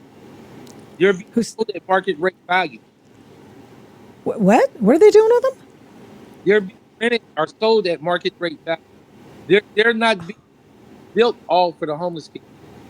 Wow. Okay. Wow.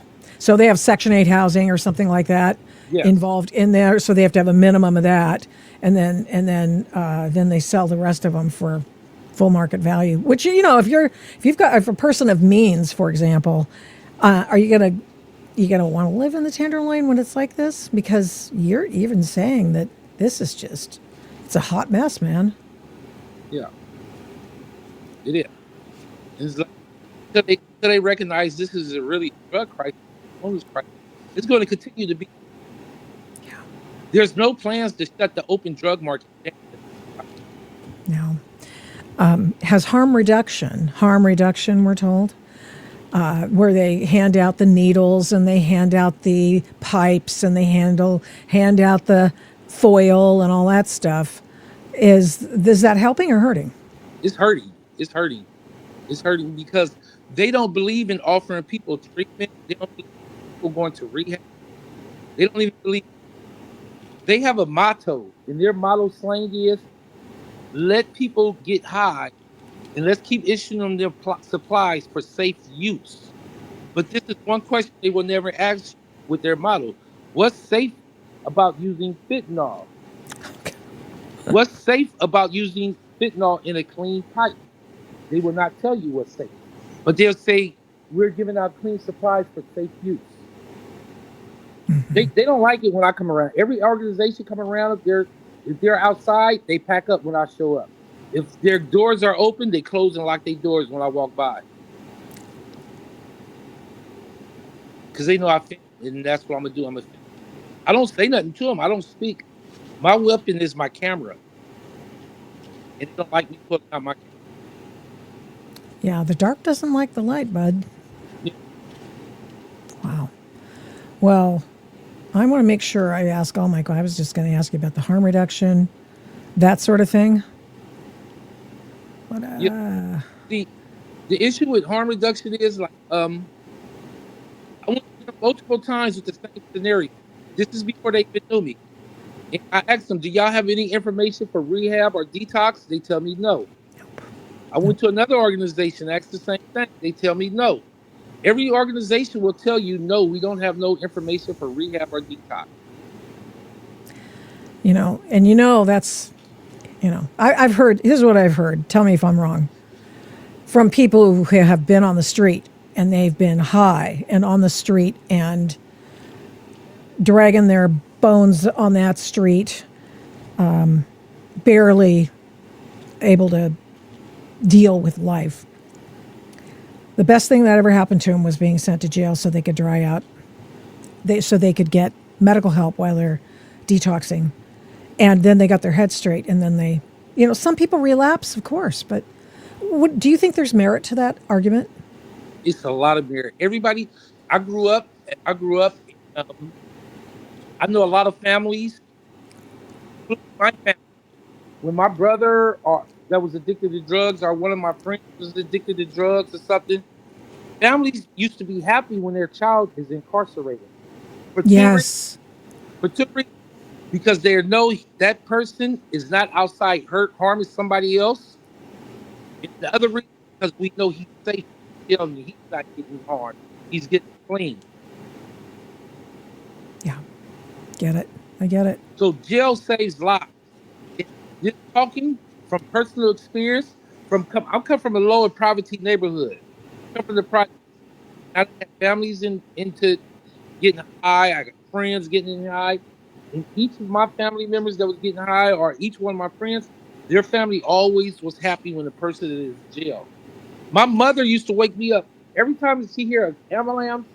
She'll wake me up at 9 or 10 o'clock. Go outside, says your brother all right. She hear the gunshots. She tell me, go outside, see is my brother all right. But once my brother was in jail, she was relieved. Yeah. She didn't have to worry. That's crazy. Jail saves lives. It'll save the person who's using drug life. It'll save an innocent person that's out on the street. That's right. Because people do anything when they want to get their fix. Yeah. That's true. JJ, thank you so much for coming on the Adult in the Room podcast. And I thank you for what you're doing. And I hope that you continue to stay safe while you're doing it. I just, I'm sure that, just to hang in there. And I hope that the feds eventually get in touch with you. And Harmeet Dillon and the Civil Rights Division of the DOJ gets in touch with you. And that they begin to pursue some of these people who are predating upon the people in the Tenderloin who are just, barely getting by and barely cognizant of what they're doing. And now they're being sort of beguiled, I call it, into signing away information that they are not in their right mind to sign away. Right? Yep. Right. You can't, that's no contract. That's not a contract. Man. Thanks, JJ. I hope you can come back on again, too. Anytime. Thank you very much. It was very enlightening. Appreciate it. You take care. Okay. Take care. Man, Bye-bye. Man. Bye-bye. Well, wow. Wow. Lots of, I got another wow story. JJ was the best part of the show, but this is another wow story as well. And it pertains to the people that we entrust with our system of government, our system of jurisprudence. The scale of justice, remember? And the blindfold across the Lady Justice and how they're not supposed to see stuff. You know that. And this story is such a mind blower. I stayed up till 1 this morning reading all these court documents. And the story goes like this. The woman who was prosecuting President Trump. Remember there was a special prosecutor, Jack Smith. And all of a sudden, people were looking at what Jack Smith was doing. And what Jack Smith did, he was looking at President Trump, and he's a Russian spy, and all of that nonsense. And then remember the raid on Mar-a-Lago. And the raid on Mar-a-Lago is the keystone to the grand conspiracy that will ultimately redound in charges against the people who never get in trouble for doing anything wrong. When they break the law in pursuit of an anything goes justice against a person they perceive to be the bad guy.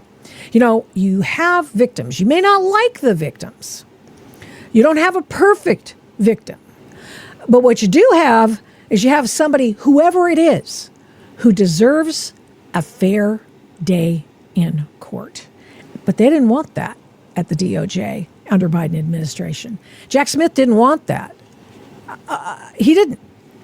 What he did was they were going after Trump for Mar-a-Lago documents, which he was perfectly, under the Presidential Records Act, perfectly qualified and legal to have from his Trump 45. And so what they did was they went and got a bunch of the documents and all that stuff. They were looking, you know what they were looking for? They were looking for the Rosetta Stone documents that were telling the tale of the Democrats' illegalities in the spying on of Donald Trump. That's what they were looking for. Mike Davis is absolutely convinced of that. He's very, very intimately involved in this. He's been on the program before, and that's what he knows. That's what he says. I believe him. Okay, Mike, you say that. I do believe you. Okay. So with that backdrop, what Jack Smith did was he goes to the D.C. grand jury, and he gets, of course, we're going to get we're going to get the arrest warrant, we're going to get a search warrant, we're going to get all of the stuff that will allow them to get these warrants. Everybody will sign off because everybody in D.C. hates Trump. I mean, 98% of the people voted against Donald Trump. And TDS is in the water there. This is not hard to understand. So they did everything in D.C., and then they did the raid in Mar-a-Lago. What they needed to do was they needed to take that particular part of the legal fight to Florida. Okay, so that's sort of the long tail on that kite. Well, here comes more information on that. So what they did was they got a prosecutor, and she was going to prosecute in Florida, and they transferred everything down. So even the grand jury indictments went to Florida. And it was like, wait, time out. What the heck, man? You can't do that. But Jack Smith is, he's, if anything, he's the most unethical special counsel you can imagine. And so we should all revisit all of his previous cases in which he was, his indictments, to the extent that he got people punished, they were thrown out. The whole deal against the accounting firm during the Enron scandal, done, thrown out. I mean, people are the Enron guys who were found to be, ripping people off, thrown out because the guy was such an unethical waste of space. So who does the Biden administration call? Who does Merrick Garland call to do this case against Trump? Well, they call in the most unethical, most shark-toothed person who doesn't give a flying flip about ethical canon to come in and do the case. And that's why they did that.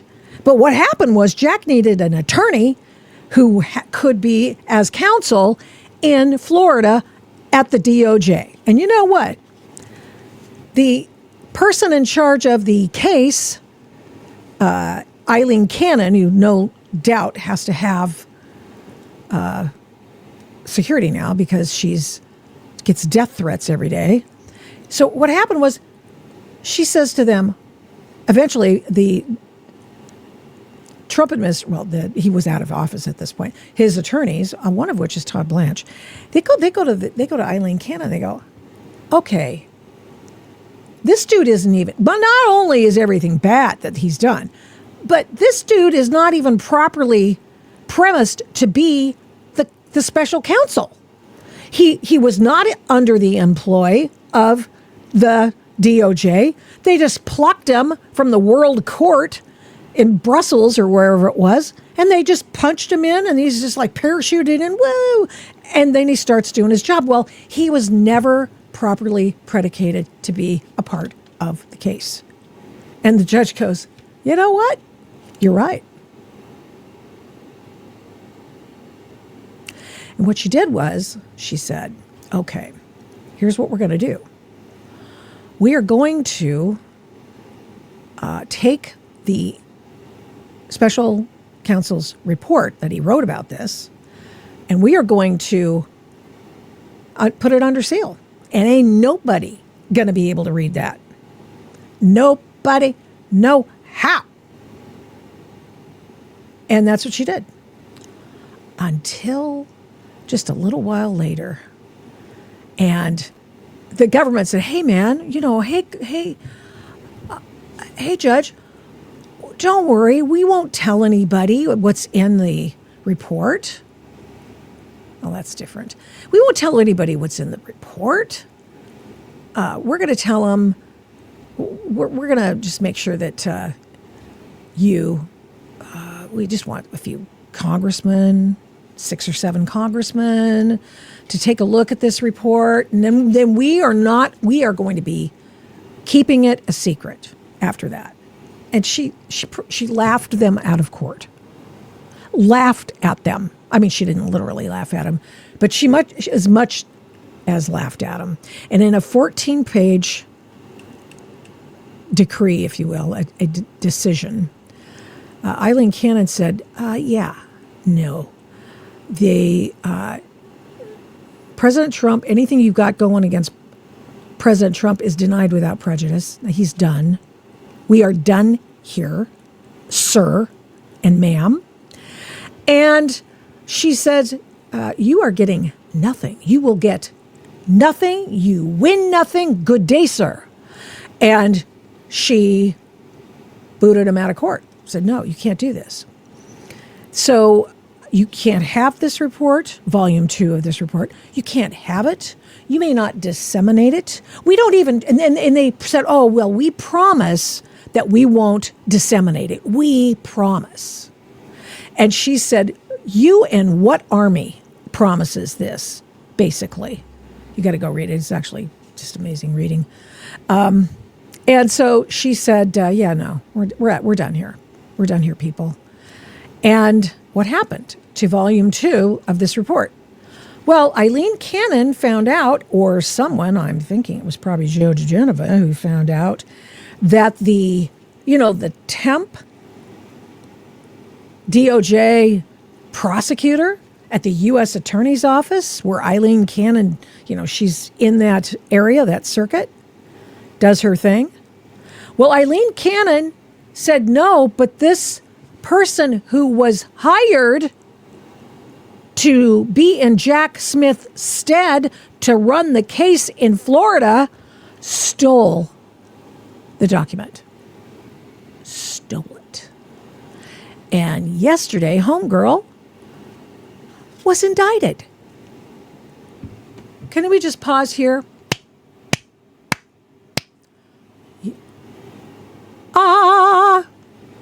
Carmen Mercedes Lineberger served as the managing assistant U.S. attorney of the Fort Pierce branch of the U.S. Attorney's Office in the Southern District of Florida.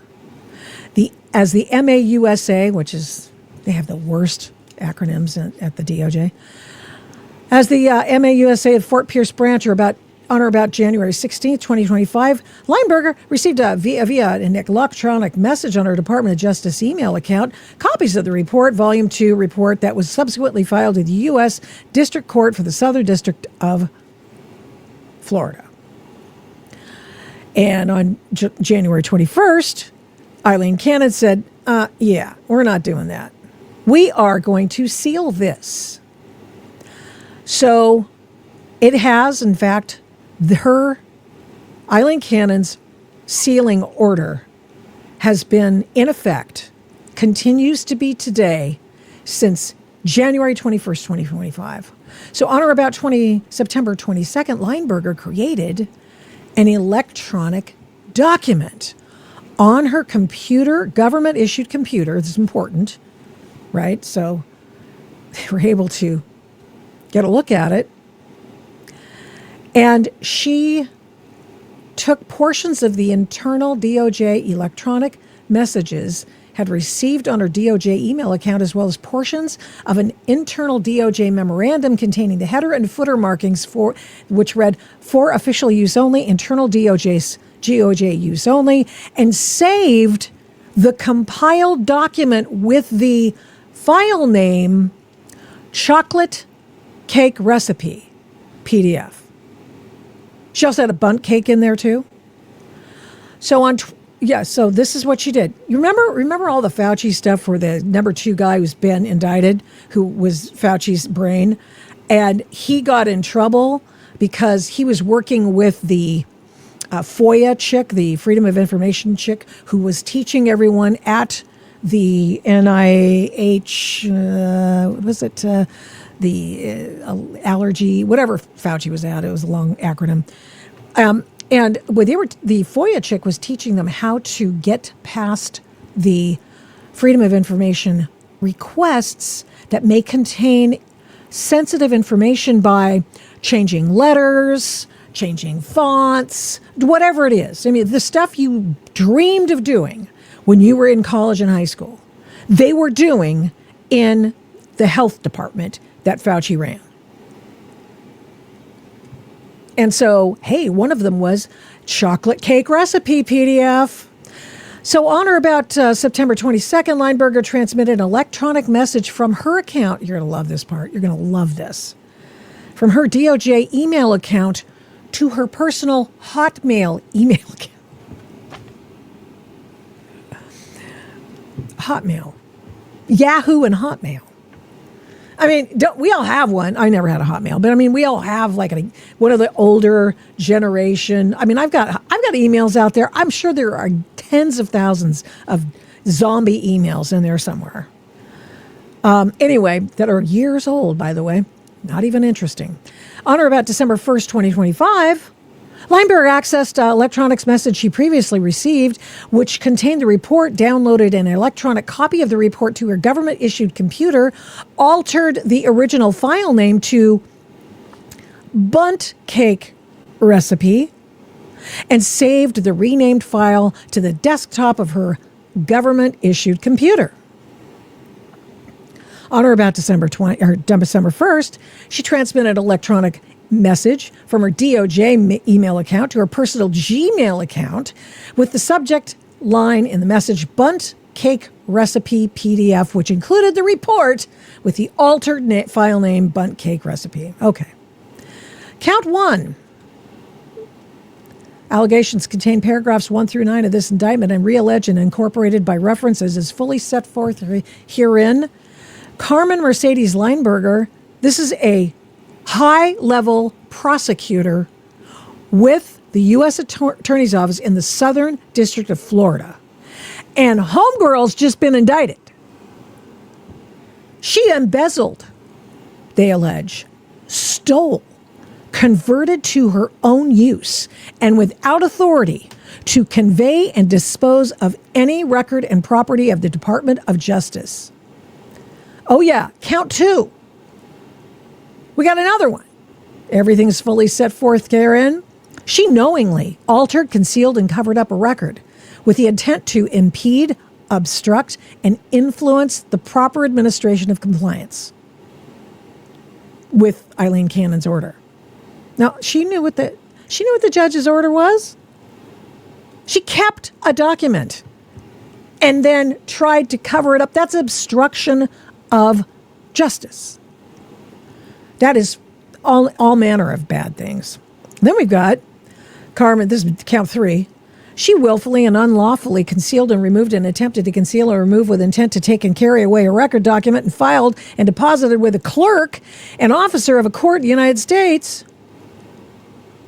In any public office with any judicial and public officer of the United States, that is, didn't change the file name of the report, thereafter attempted to remove the report via electronic transmission outside the Department of Justice.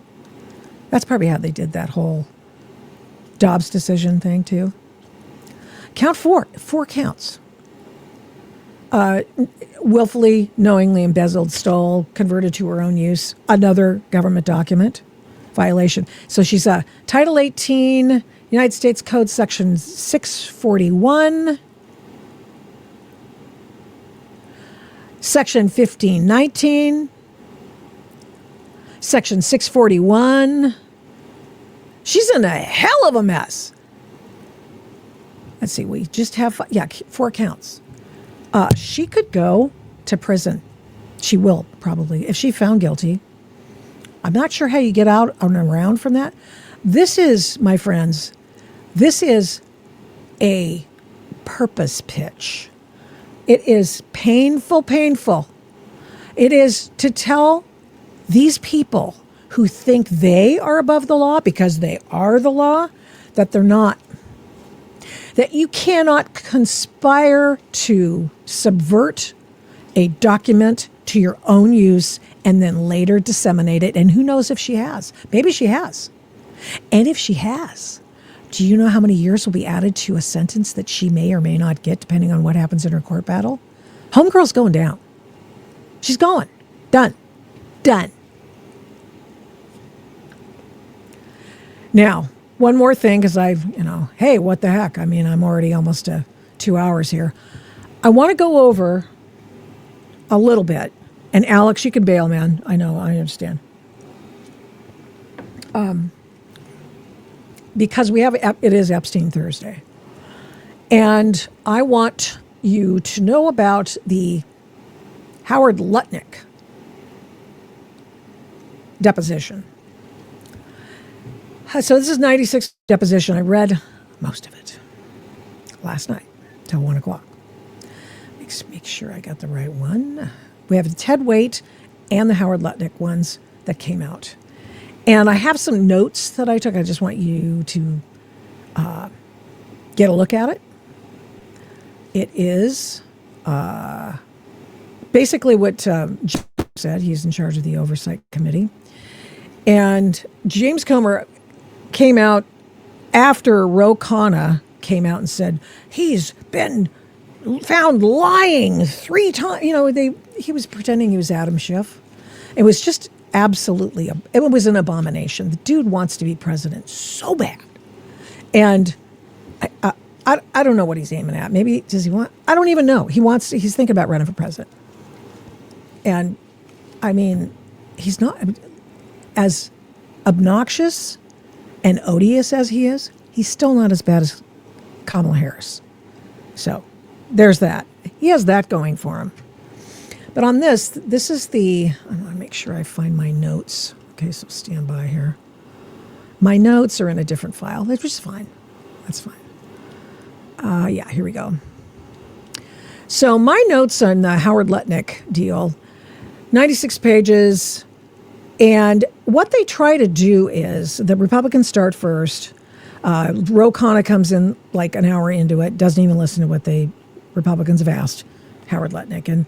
And this time they have, for Lutnick, they've got staff attorneys asking questions. They learned when the Jasmine Crockett, John Min made they were from Clowntown.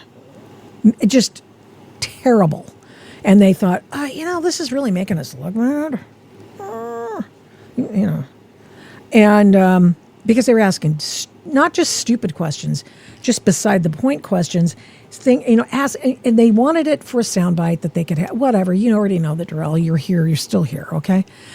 So just a very quick overview. Page 14, which you'll see, of the transcripts. Howard Lutnick has 3 times where he's seen Jeffrey Epstein. He was in his house with his wife. He's always been with somebody. And would you like a tour of the house? He was asked by Jeffrey Epstein with his wife. And so they were already sitting in the living room because he'd invited them over. The new neighbors, they were the new neighbors. They were invited over for coffee. And they, let me just make sure it's page 14. I'll make sure you can see page 14. And let's go here. Make sure. Get my new, smaller keyboard today. So anyway, so he offered, would you like a tour of the house? And he said, sure. And then we had a tour. And then we went across the hall where, across from the living room, from the dining room. And he opened the door and there was a massage table. And I saw this massage table and that ended the tour. Oh, so Lutnick goes on to say, it was just really, really just tacky.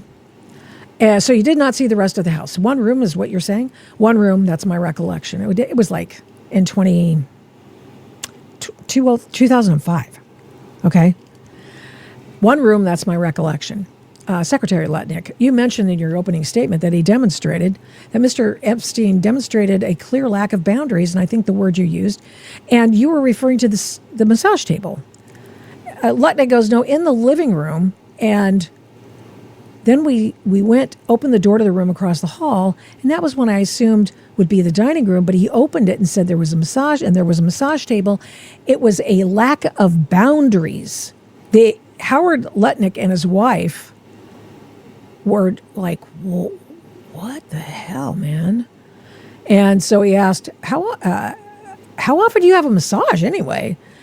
And he said, the best of my recollection is, here's what he's saying. This is on page 14. Every day, and the right kind of massage. He said it to me, and my wife is standing right next to me, and we look at each other when we left. Okay, so that's his wife. You know, every good man needs a wife to tell him, you know, you're never in a room alone with this dude, ever. And it's surprising, knowing what they knew in retrospect, why when they were in, that was another creepy thing. Let's see, I want to make sure page 16.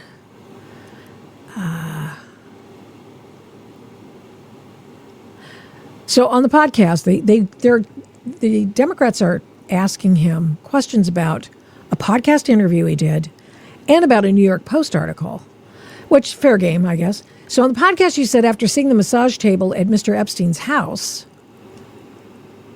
let's go to 16.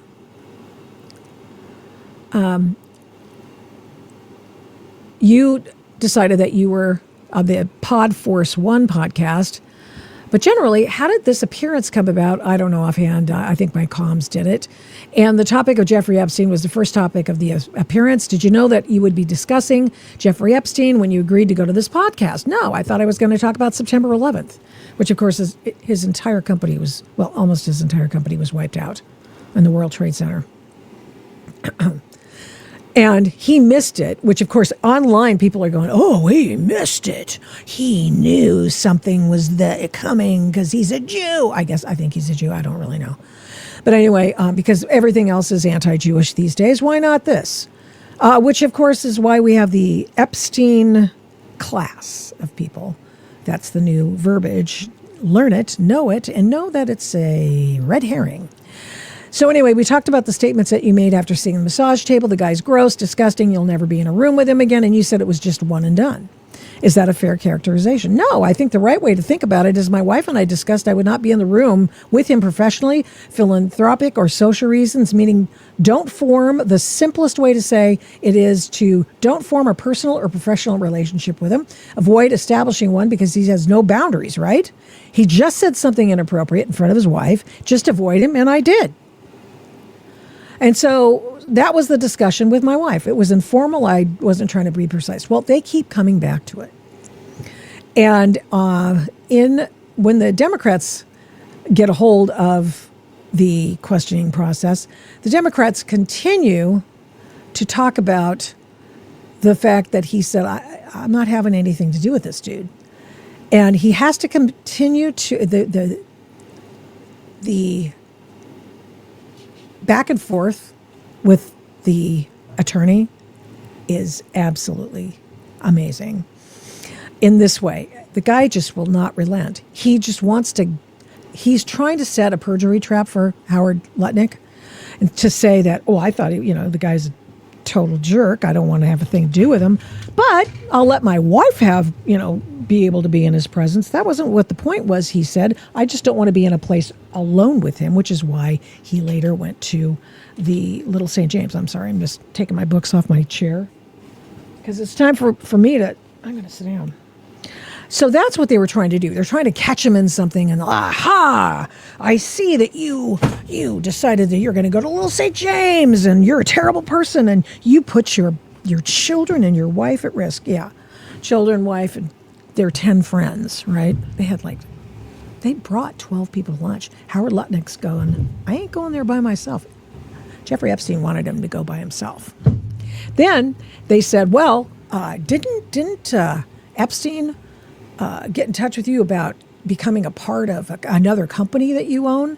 It was a subsidiary of Cantor Fitzgerald, which was an ad company, an online ad company. Can you imagine what Jeffrey Epstein would have done with that? Holy moly. And it was a pretty, it's one of those things where it was, it can flame out or it can go big. And it was just one of those companies. He was the CEO, but he said, other people ran it for me. And this was way below my, what I was keeping track of. So that was another thing they wanted to know. Oh, good. I can actually in the frame. That's cool. Then, wait, I'm not done yet. They try to get him on the, why did you go to this place? Then on Little St. James, Epstein Island, Pedophile Island. And then they go after Lutnick. He comes back at Lutnick, the Democrats' attorney, and says, hey, wait a minute. Hold on now. Who'd you buy your house from? Howard Lutnick bought this house 2005. What was it? No, 1997, I think it was. And it took 8 years to renovate it. It was dilapidated. And of course, in New York, there's every conceivable kind of regulation one has to adhere to. I mean, you can't just build something. I mean, you gotta, it's the Mondami effect. And I know that this was not Mondami at the time, but I mean, it's just red tape, just typical New York stuff. And so it took 8 years to improve it. 8 years to improve the house. Don't you give up at some point? Well, anyway, so he said, oh no, I bought the house from some guy who's in the Epstein files. I'm sure he's in the Epstein files. And I'll get to his name in just a second, but it was a three guy name, so Day, so-and-so, blah, blah, blah. And he says, yeah, no, I bought that house from them. Well, over and over. Let me find this.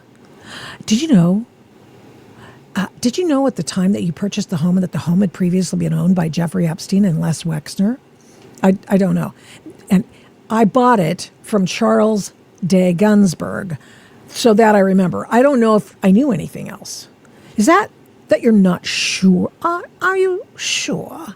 Or are you or not that you knew at the time that the home had been previously owned by Jeffrey Epstein and Les Wexner? And we went over the Les Wexner deposition, the videotaped one. I mean, the guy's a billionaire. He runs an amazing amount of companies. Well, Howard, what's his name is too, And so, Lutnick. But Wexner is the dumbest billionaire because he the lying, it was just amazing. It was just like, look, I want the behavior panel to get a hold of that Lutnick thing if they haven't already. Just amazing. I mean, woo! Anyway, is that you're not sure whether or not you knew at the time that the home had been previously owned by Jeffrey Epstein and Les Wexner? When I bought the house, I didn't know. I don't recall knowing. You don't recall whether or not you knew at the time. Is that right? Right. Okay. Is it possible that you knew? It's possible that you did not know? Am I interpreting that correctly? I mean, I don't even think is it possible you knew? It's possible that you did not know. Am I interpreting that correctly? No, I don't recall knowing, he answers. I recall what I did know was I bought the house from Charles de Gunsberg. That I know. I don't know who owned it previously. I can't say as I sit here today from whatever, almost 30 years ago, what I knew or didn't know, but I certainly didn't know when I bought it.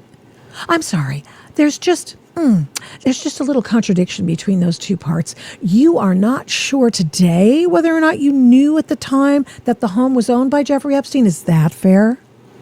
No, I bought my house from Charles de Gunsberg, and I do not recall knowing when I bought the house who owned it previously. Does anybody really know that? I guess. I don't even know. Yeah, so sitting here today, you could not be certain as to whether or not you knew at the time that who was the previous owner is what I hear you saying. I mean, it goes on and on and on. Just trying to catch him. Just saying something that doesn't comport. But he goes, I bought the house from this guy. Okay, I rely on my previous answer. And then he starts, I just rely on my previous answer. and he doesn't give them what he wants. He's not going to restate it for them. He's not going to give them some other sentence that he can parse. He's just going to, I'm sticking with my answer. And on it goes. And so they come out of the Howard Lutnick deposition and Khanna. He lied 3 days. We played that for you a couple of weeks ago. He lied. I can't believe that a guy who said he never set foot in a room with Jeffrey Epstein again would ever bring his wife and kids there. Yeah, well, I wouldn't have either. I mean, I think that's weird. Why would you do that? Oh, and he said, this is really weird. He goes, it was kind of creepy that, they have staff working for him. So it's like he invited them over for coffee when they first move in, but he didn't invite them over for coffee. It wasn't Jeffrey Epstein inviting Howard Lutnick over for coffee. It was his person, his person gets in touch with Lutnick's person, and somehow, and all of a sudden there's you're invited over for coffee at thus and such time. So anyway, I don't know what he was playing at. On the podcast, Howard Lutnick said, I think there might have been some blackmail going on there. Now I think we know in retrospect it's probably not blackmail. And he changed his mind and said, I don't really think in this space right now. I've had super smart people talk to me about this. I don't think it was a blackmail operation at all. So I said that on the podcast, but I think I was wrong. So you can change your mind and not be hit with a perjury trap. You can do that. But you just have to decide, do you believe it or not? What I do know is his wife is with him every step of the way. She's keeping the governor on him.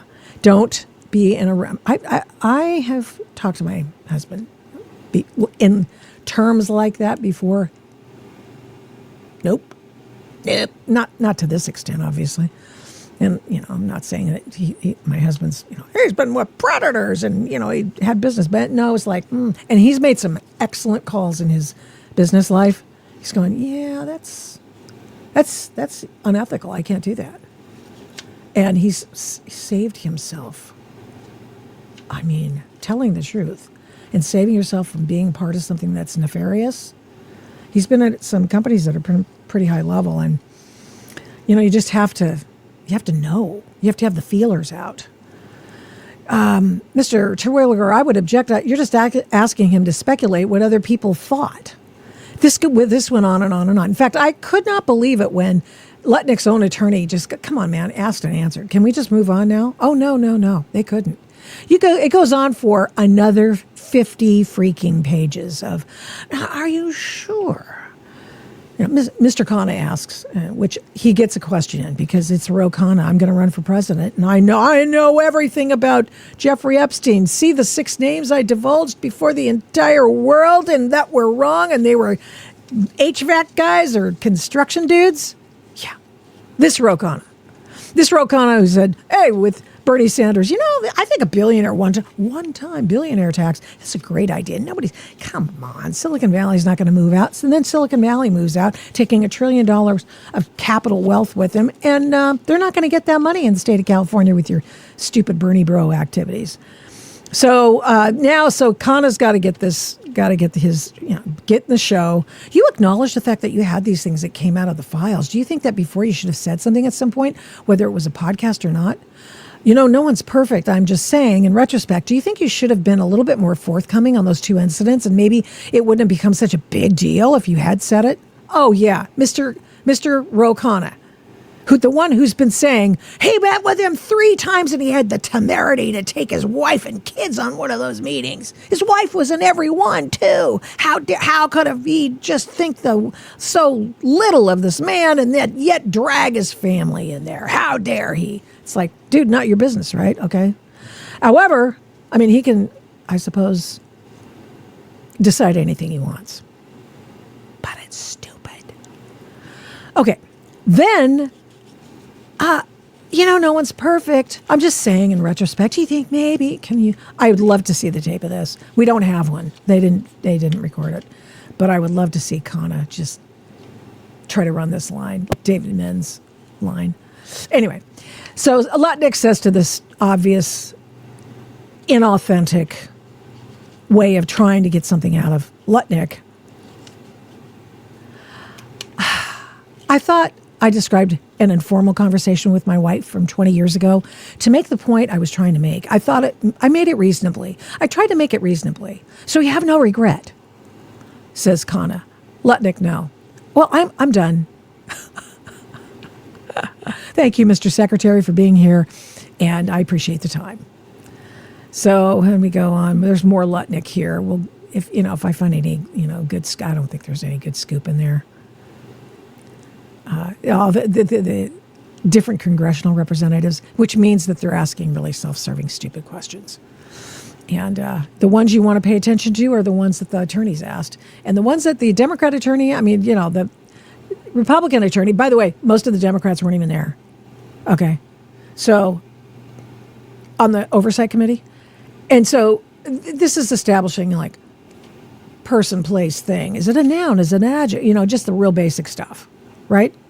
And so then the congressional reps, I guess at the end, not I guess, they do, get to ask questions. And then it turns into a feeding frenzy. Sorry to take your time. Are we still on the record? Yes. I noticed that after what the chairman just said, Congressman Walkinshaw said he had not heard about a certain statement that Secretary Lutnick talked about in the administration official. I just wanted to be clear for the record that Ranking Member Garcia of this committee sent a letter where those things are mentioned. So I guess he's not aware of his own ranking member's letter. Anyway, it goes on like this. It's a feeding frenzy. It's just dumb. It's just dumb. Dumb. And that's it. Spencer Pratt could win the mayorship of Los Angeles. He could. And I know that because he's gaining so much traction, but I also know that because he is leading the latest reporting period for making money for their finances, the FEC filing. And that's the name of that tune. So Spencer Pratt just outraised Karen Bass. And that's the way this looks. So we go here. Los Angeles Mayor Karen Bass has a hold with local chambers of commerce and labor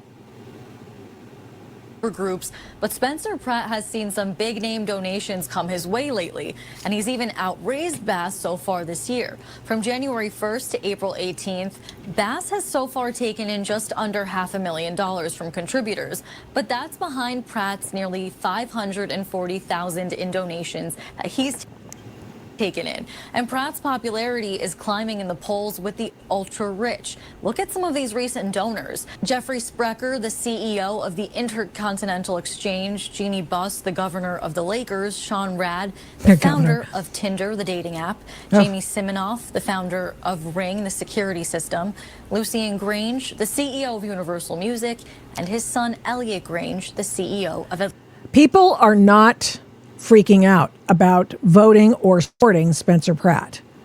They're not. There has been, Mark Halperin has come out and said, I think this guy could win. I really do. And he has, the Me Too'd very high, previously, prior to his Me Too'dness, says that, look, Spencer Pratt, I think he's going to win. It's possible. Which may or may not be his ads. These are supporters who are making these ads. This might be an official one. Well, Halperin says this is a commercial that allows people to get around, establish a permission structure whereby they can vote for Pratt. Watch this ad. Today. Hey, I have to tell you something. Promise you won't get mad?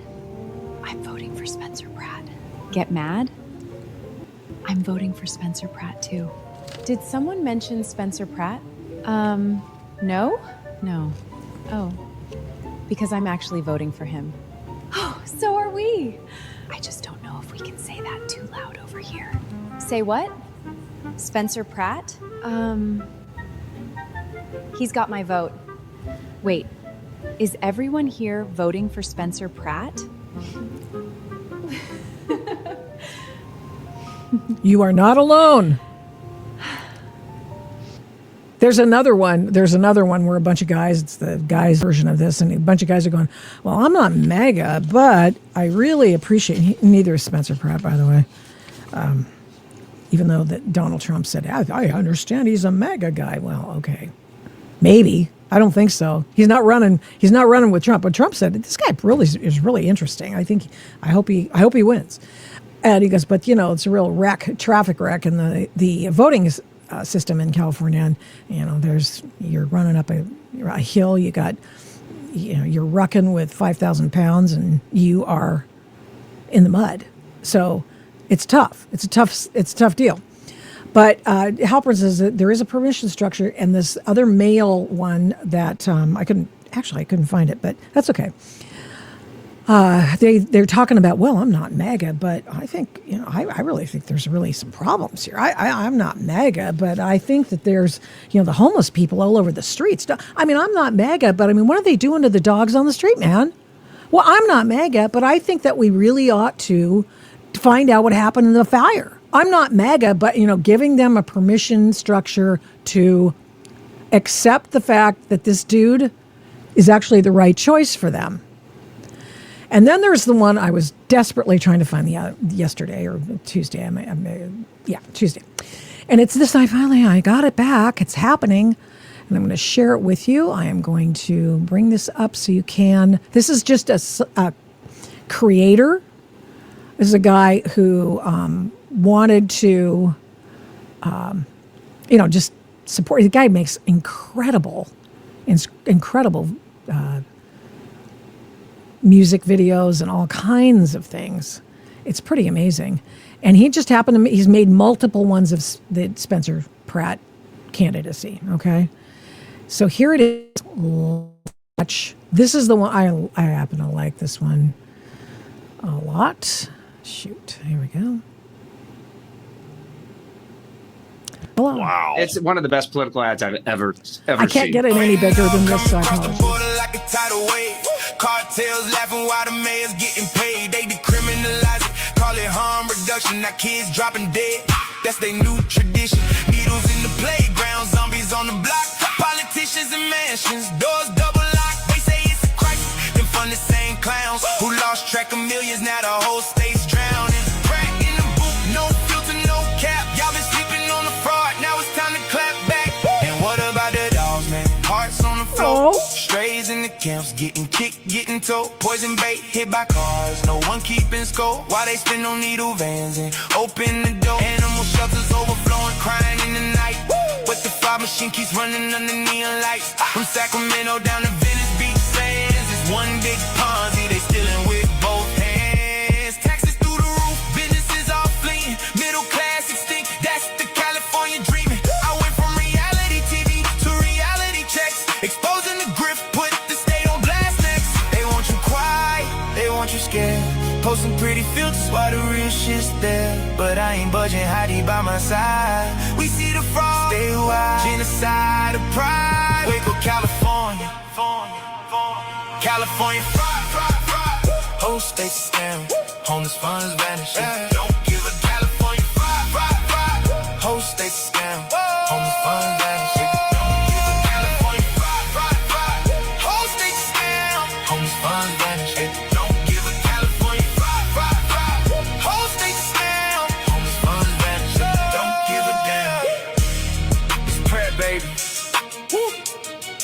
Truth hurts. Clean it up or watch it burn.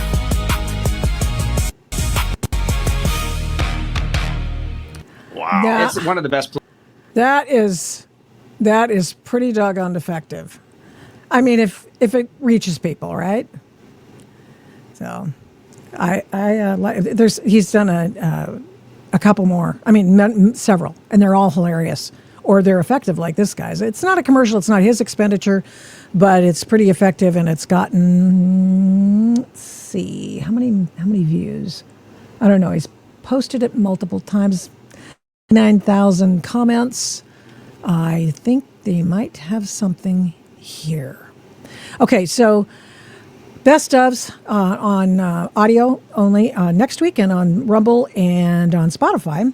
And we are going to go over, in one of the programs, we're going to go over the birthright citizenship argument that should be considered by the U.S. Supreme Court. We'll do that with Richard Epstein, who is a wonderful attorney. And of course, he's a legal professor is what he is, and a legal scholar. And you can hear it. So that's going to happen next week. And we've also got some other things that I think are worthy of revisiting. And so we're going to do it. Now, I'm going to leave you today. I'm signing off, but I'm going to leave you with an exchange that I feel that you should hear. I don't know if you know about crazy Mazie Hirono. She's one of the dumbest people in Congress. She's dumb. Jasmine Crockett's not dumb.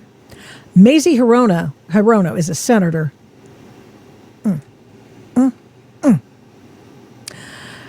And she goes up against Ted Cruz. And Ted Cruz is very smart. Alan Dershowitz called Ted Cruz the best student in law school at Harvard he's ever had, which is to say something quite a bit. That's big. Here we go. It's a lengthy exchange, but worth it because it's a history lesson that Mazie Hirono didn't want you to hear. And here's why you need to hear it. So why don't you just stop lecturing the rest of us? Just because you think you are the smartest person in the world doesn't mean the rest of us agree to that, okay? Thank you. Senator Hirono? I knew Cruz. Diane. Senator Cruz. Thank you, Mr. Chairman. Just a moment ago, our colleague Senator Hirono said there's a lot more to say, and indeed she's right. And in fact, I want to go back to her comments. She began by saying we have a long history of racial discrimination in this country. That's undoubtedly correct. And then she said, quote, we had poll taxes, we had literacy tests, we even had tests of how many jelly beans are in a jar. Mr. Chamberlain, when Senator Hirono says we had poll taxes, Chamberlain, another guest of ours. I want to ask you who we is, and in particular, what party was it that implemented poll taxes in the South? And I don't want to necessarily speak in every single case, but I'm pretty confident it was mostly the Democrats. And what party was it that put literacy tests in place in the South? Same answer, mostly the Democrats. And what party was it that had tests like how many jelly beans are in a bottle? The Democrats. Tell me, what party were the founders of the Ku Klux Klan from? I'm pretty sure that was the Democrats. Indeed. In fact, Nathan Bedford Forrest, the founder of the Klan, was a delegate to the 1860 Democrat National Convention. What party wrote the Jim Crow laws in the South? The Democrats. And so on this side of the aisle were members of the Republican Party. Who was the first Republican president? Abraham Lincoln. The Republican Party was literally founded to oppose slavery. We came into existence because slavery was a grotesque evil, and it was President Lincoln, the first Republican president, who signed the Emancipation Proclamation, who won the Civil War, and that resulted in the freeing of the slaves and the passage of the 13th, 14th, and 15th Amendments. By the way, fast forward to the Civil Rights era.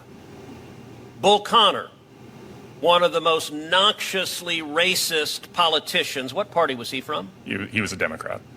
The Democrats, for the entire history of their party, have been a party based on racial discrimination. They affirmatively embrace it. They support it. Let me ask you, Mr. Grime, is discriminating based on race consistent with the United States Constitution? No.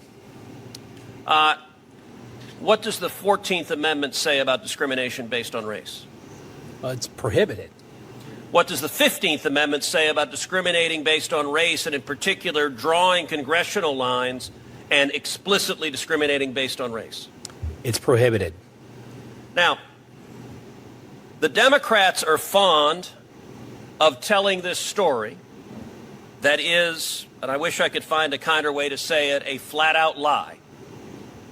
That without discriminating based on race, that no African Americans will be elected and no Hispanics will be elected. Indeed, there was one fellow online who was a vocal left-wing spokesperson who tweeted out, "If I'm advising anybody to run for president, they sure as hell better have a solution to how you make sure that it's not another 100 years before another black person can represent South Carolina." So that's a typical Democrat statement, that we cannot elect a black person in South Carolina without discriminating based on race. I want to ask you, Mr. Chamberlain, who is the junior senator from South Carolina right now? That would be Tim Scott. And, all right, I'll tell you what I said online. I said, hey, Grok, who is Tim Scott, and why do Democrats think he isn't black? And by the way, was Tim Scott elected because of a gerrymandered district drawn only to elect an African American? No, he won statewide. He won statewide. By the way, the Democrat position is you can only elect African Americans with a gerrymandered district. I will point out Burgess Owens, an African American, is elected in a majority white district in the state of Utah. He's a Republican. Byron Donalds, another African American, is elected in a majority white district in Florida. He is a Republican. John James, another African American, is elected in a majority white district in Michigan. He is a Republican. And my own congressman, Wesley Hunt, who represents me in the House of Representatives, he is elected in a majority white district. He is a Republican. And yet, in the Democrats' world, you're not black if you're not a liberal Democrat. There is an arrogance to African American voters. By the way, they also have that same arrogance to Hispanic voters. They say you're not Hispanic if you're not a liberal Democrat. Well, I'll tell you, I am proud to be the first Hispanic ever elected to represent the state of Texas in the United States Senate. And Mr. Chamberlain, in my election in Texas, was I elected in a gerrymandered district that could only elect an Hispanic? No, you were elected statewide. Discrimination based on race is wrong. Final question. The Democrats are now clutching their pearls that seats drawn to elect liberal Democrats in the South are going to go away. You may get black Republicans instead. Indeed, in Tennessee, they're freaking out that a liberal white guy who's a Democrat is likely going to lose his seat to an African-American woman who's a Republican, and they say that's horrible racial oppression. My final question is this. If you look nationwide, which party has egregiously abused gerrymandering for decades? Both parties are guilty of it, but who has been the worst offender? And in particular, take New England. Take Massachusetts, take Connecticut, take Rhode Island, take Maine, take Vermont, take New Hampshire. How many Republicans are elected from all of New England in the House of Representatives? I think the answer to that is zero. Zero. They've drawn every district in a naked gerrymander, and yet they're very upset that their illegal pursuit of power has now been stopped by the Supreme Court that is enforcing the Constitution and prohibiting the racial gerrymandering and discrimination their party is built on. Senator Padilla. Mr. Chairman, part of personal privilege. Sure. I feel personally aggrieved to sit here and to be lectured by my colleague from Texas. And this reminds me of the time when he was first elected to the Senate and the Judiciary Committee had a hearing on gun safety, and he felt a need to lecture Dianne Feinstein, who was a leader on gun safety legislation, and he took that opportunity to lecture Dianne Feinstein about gun safety and her leadership on the issue. And she said to him something along the lines of, I did not sit here on this committee for however many years she did, only to be lectured by you, and that is how I feel. So why don't you just stop lecturing the rest of us? Just because you think you are the smartest person in the world doesn't mean the rest of us agree to that, okay? Thank you. Senator Hirono, Senator, I knew Senator. Dianne Feinstein. I served with Dianne Feinstein, and you're not Dianne Feinstein. All right, Senator Padilla, we're done. Oh, we're done here. Wow. Well, I was going to wrap it up, and I will. But I just wanted to tell you something that just came over the wires right now. It makes me sick to my stomach. And it is this. NASCAR driver Kyle Busch has died. He's only 41. And he'd been hospitalized with an ailment, a very serious illness. And he succumbed to that illness while in the hospital. Death announced by the Bush family. NASCAR, Richard Childress Racing, marked a sudden, staggering blow to the motorsports community. His team had indicated earlier that Bush had been hospitalized with a severe illness. He was in his 22nd full-time season with NASCAR, top division, where he won 2 Cup Series titles, 63 races, a figure that ranks 9th on the circuit's all-time win list. Wow. The Bush family, Richard Childress Racing, NASCAR made the following statement. On behalf of the Bush family, everyone at Richard Childress Racing and all of NASCAR are devastated to announce the sudden and tragic passing of Kyle Busch. Our entire NASCAR family is heartbroken. Now, I know some of you lefties out there, you might like motorsports. You go, all those NASCAR guys, you know.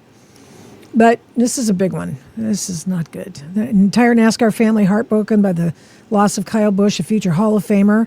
He was a rare talent, comes along once in a generation. He was fierce, he was passionate, he was immensely skilled and cared deeply about the sport and fans. Throughout a career that spanned more than 2 decades, Kyle set records in National Series wins, won championships at NASCAR's highest level, fostered the next generation of drivers as an owner in the Truck Series. His sharp wit, competitive spirit sparked a deep emotional connection with race fans of every age, creating a proud and loyal Rowdy Nation. Our thoughts are with Samantha, Brexton, Lennox, Kyle and Samantha's parents, Kurt, and all of Kyle's family, Richard and Judy Childress, and everybody at the Childress racing team. Wow. 41. Godspeed, Kyle Busch. Too much. That is just too much. Well, somber note. Monday is going to be another one because that's when we remember all of our loved ones who we pay attention to. We put up flags. We note that what they've done for our country. It's not Veterans Day, it is Memorial Day, however, and we stand up and we salute those people who have died in the name of their country. And the year's 250th anniversary of the Independence Day as we grow nearer and nearer to that. Have a safe Memorial Day, and we'll see you back here next week, God willing. Thank you so much for watching and listening to this episode of the Adult in the Room podcast. We do not take you for granted. We appreciate every single person who tunes in every week to listen and watch this program.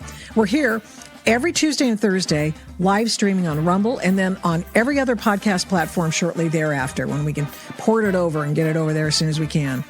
All the shows can be found at victoriataft.com, where the censorship regime has been banned by me. Follow me on social media at these names: Victoria Taft, the Adult in the Room podcast, and the Victoria Taft Show. Send media inquiries, or any others for that matter, to victoria@victoriataft.com.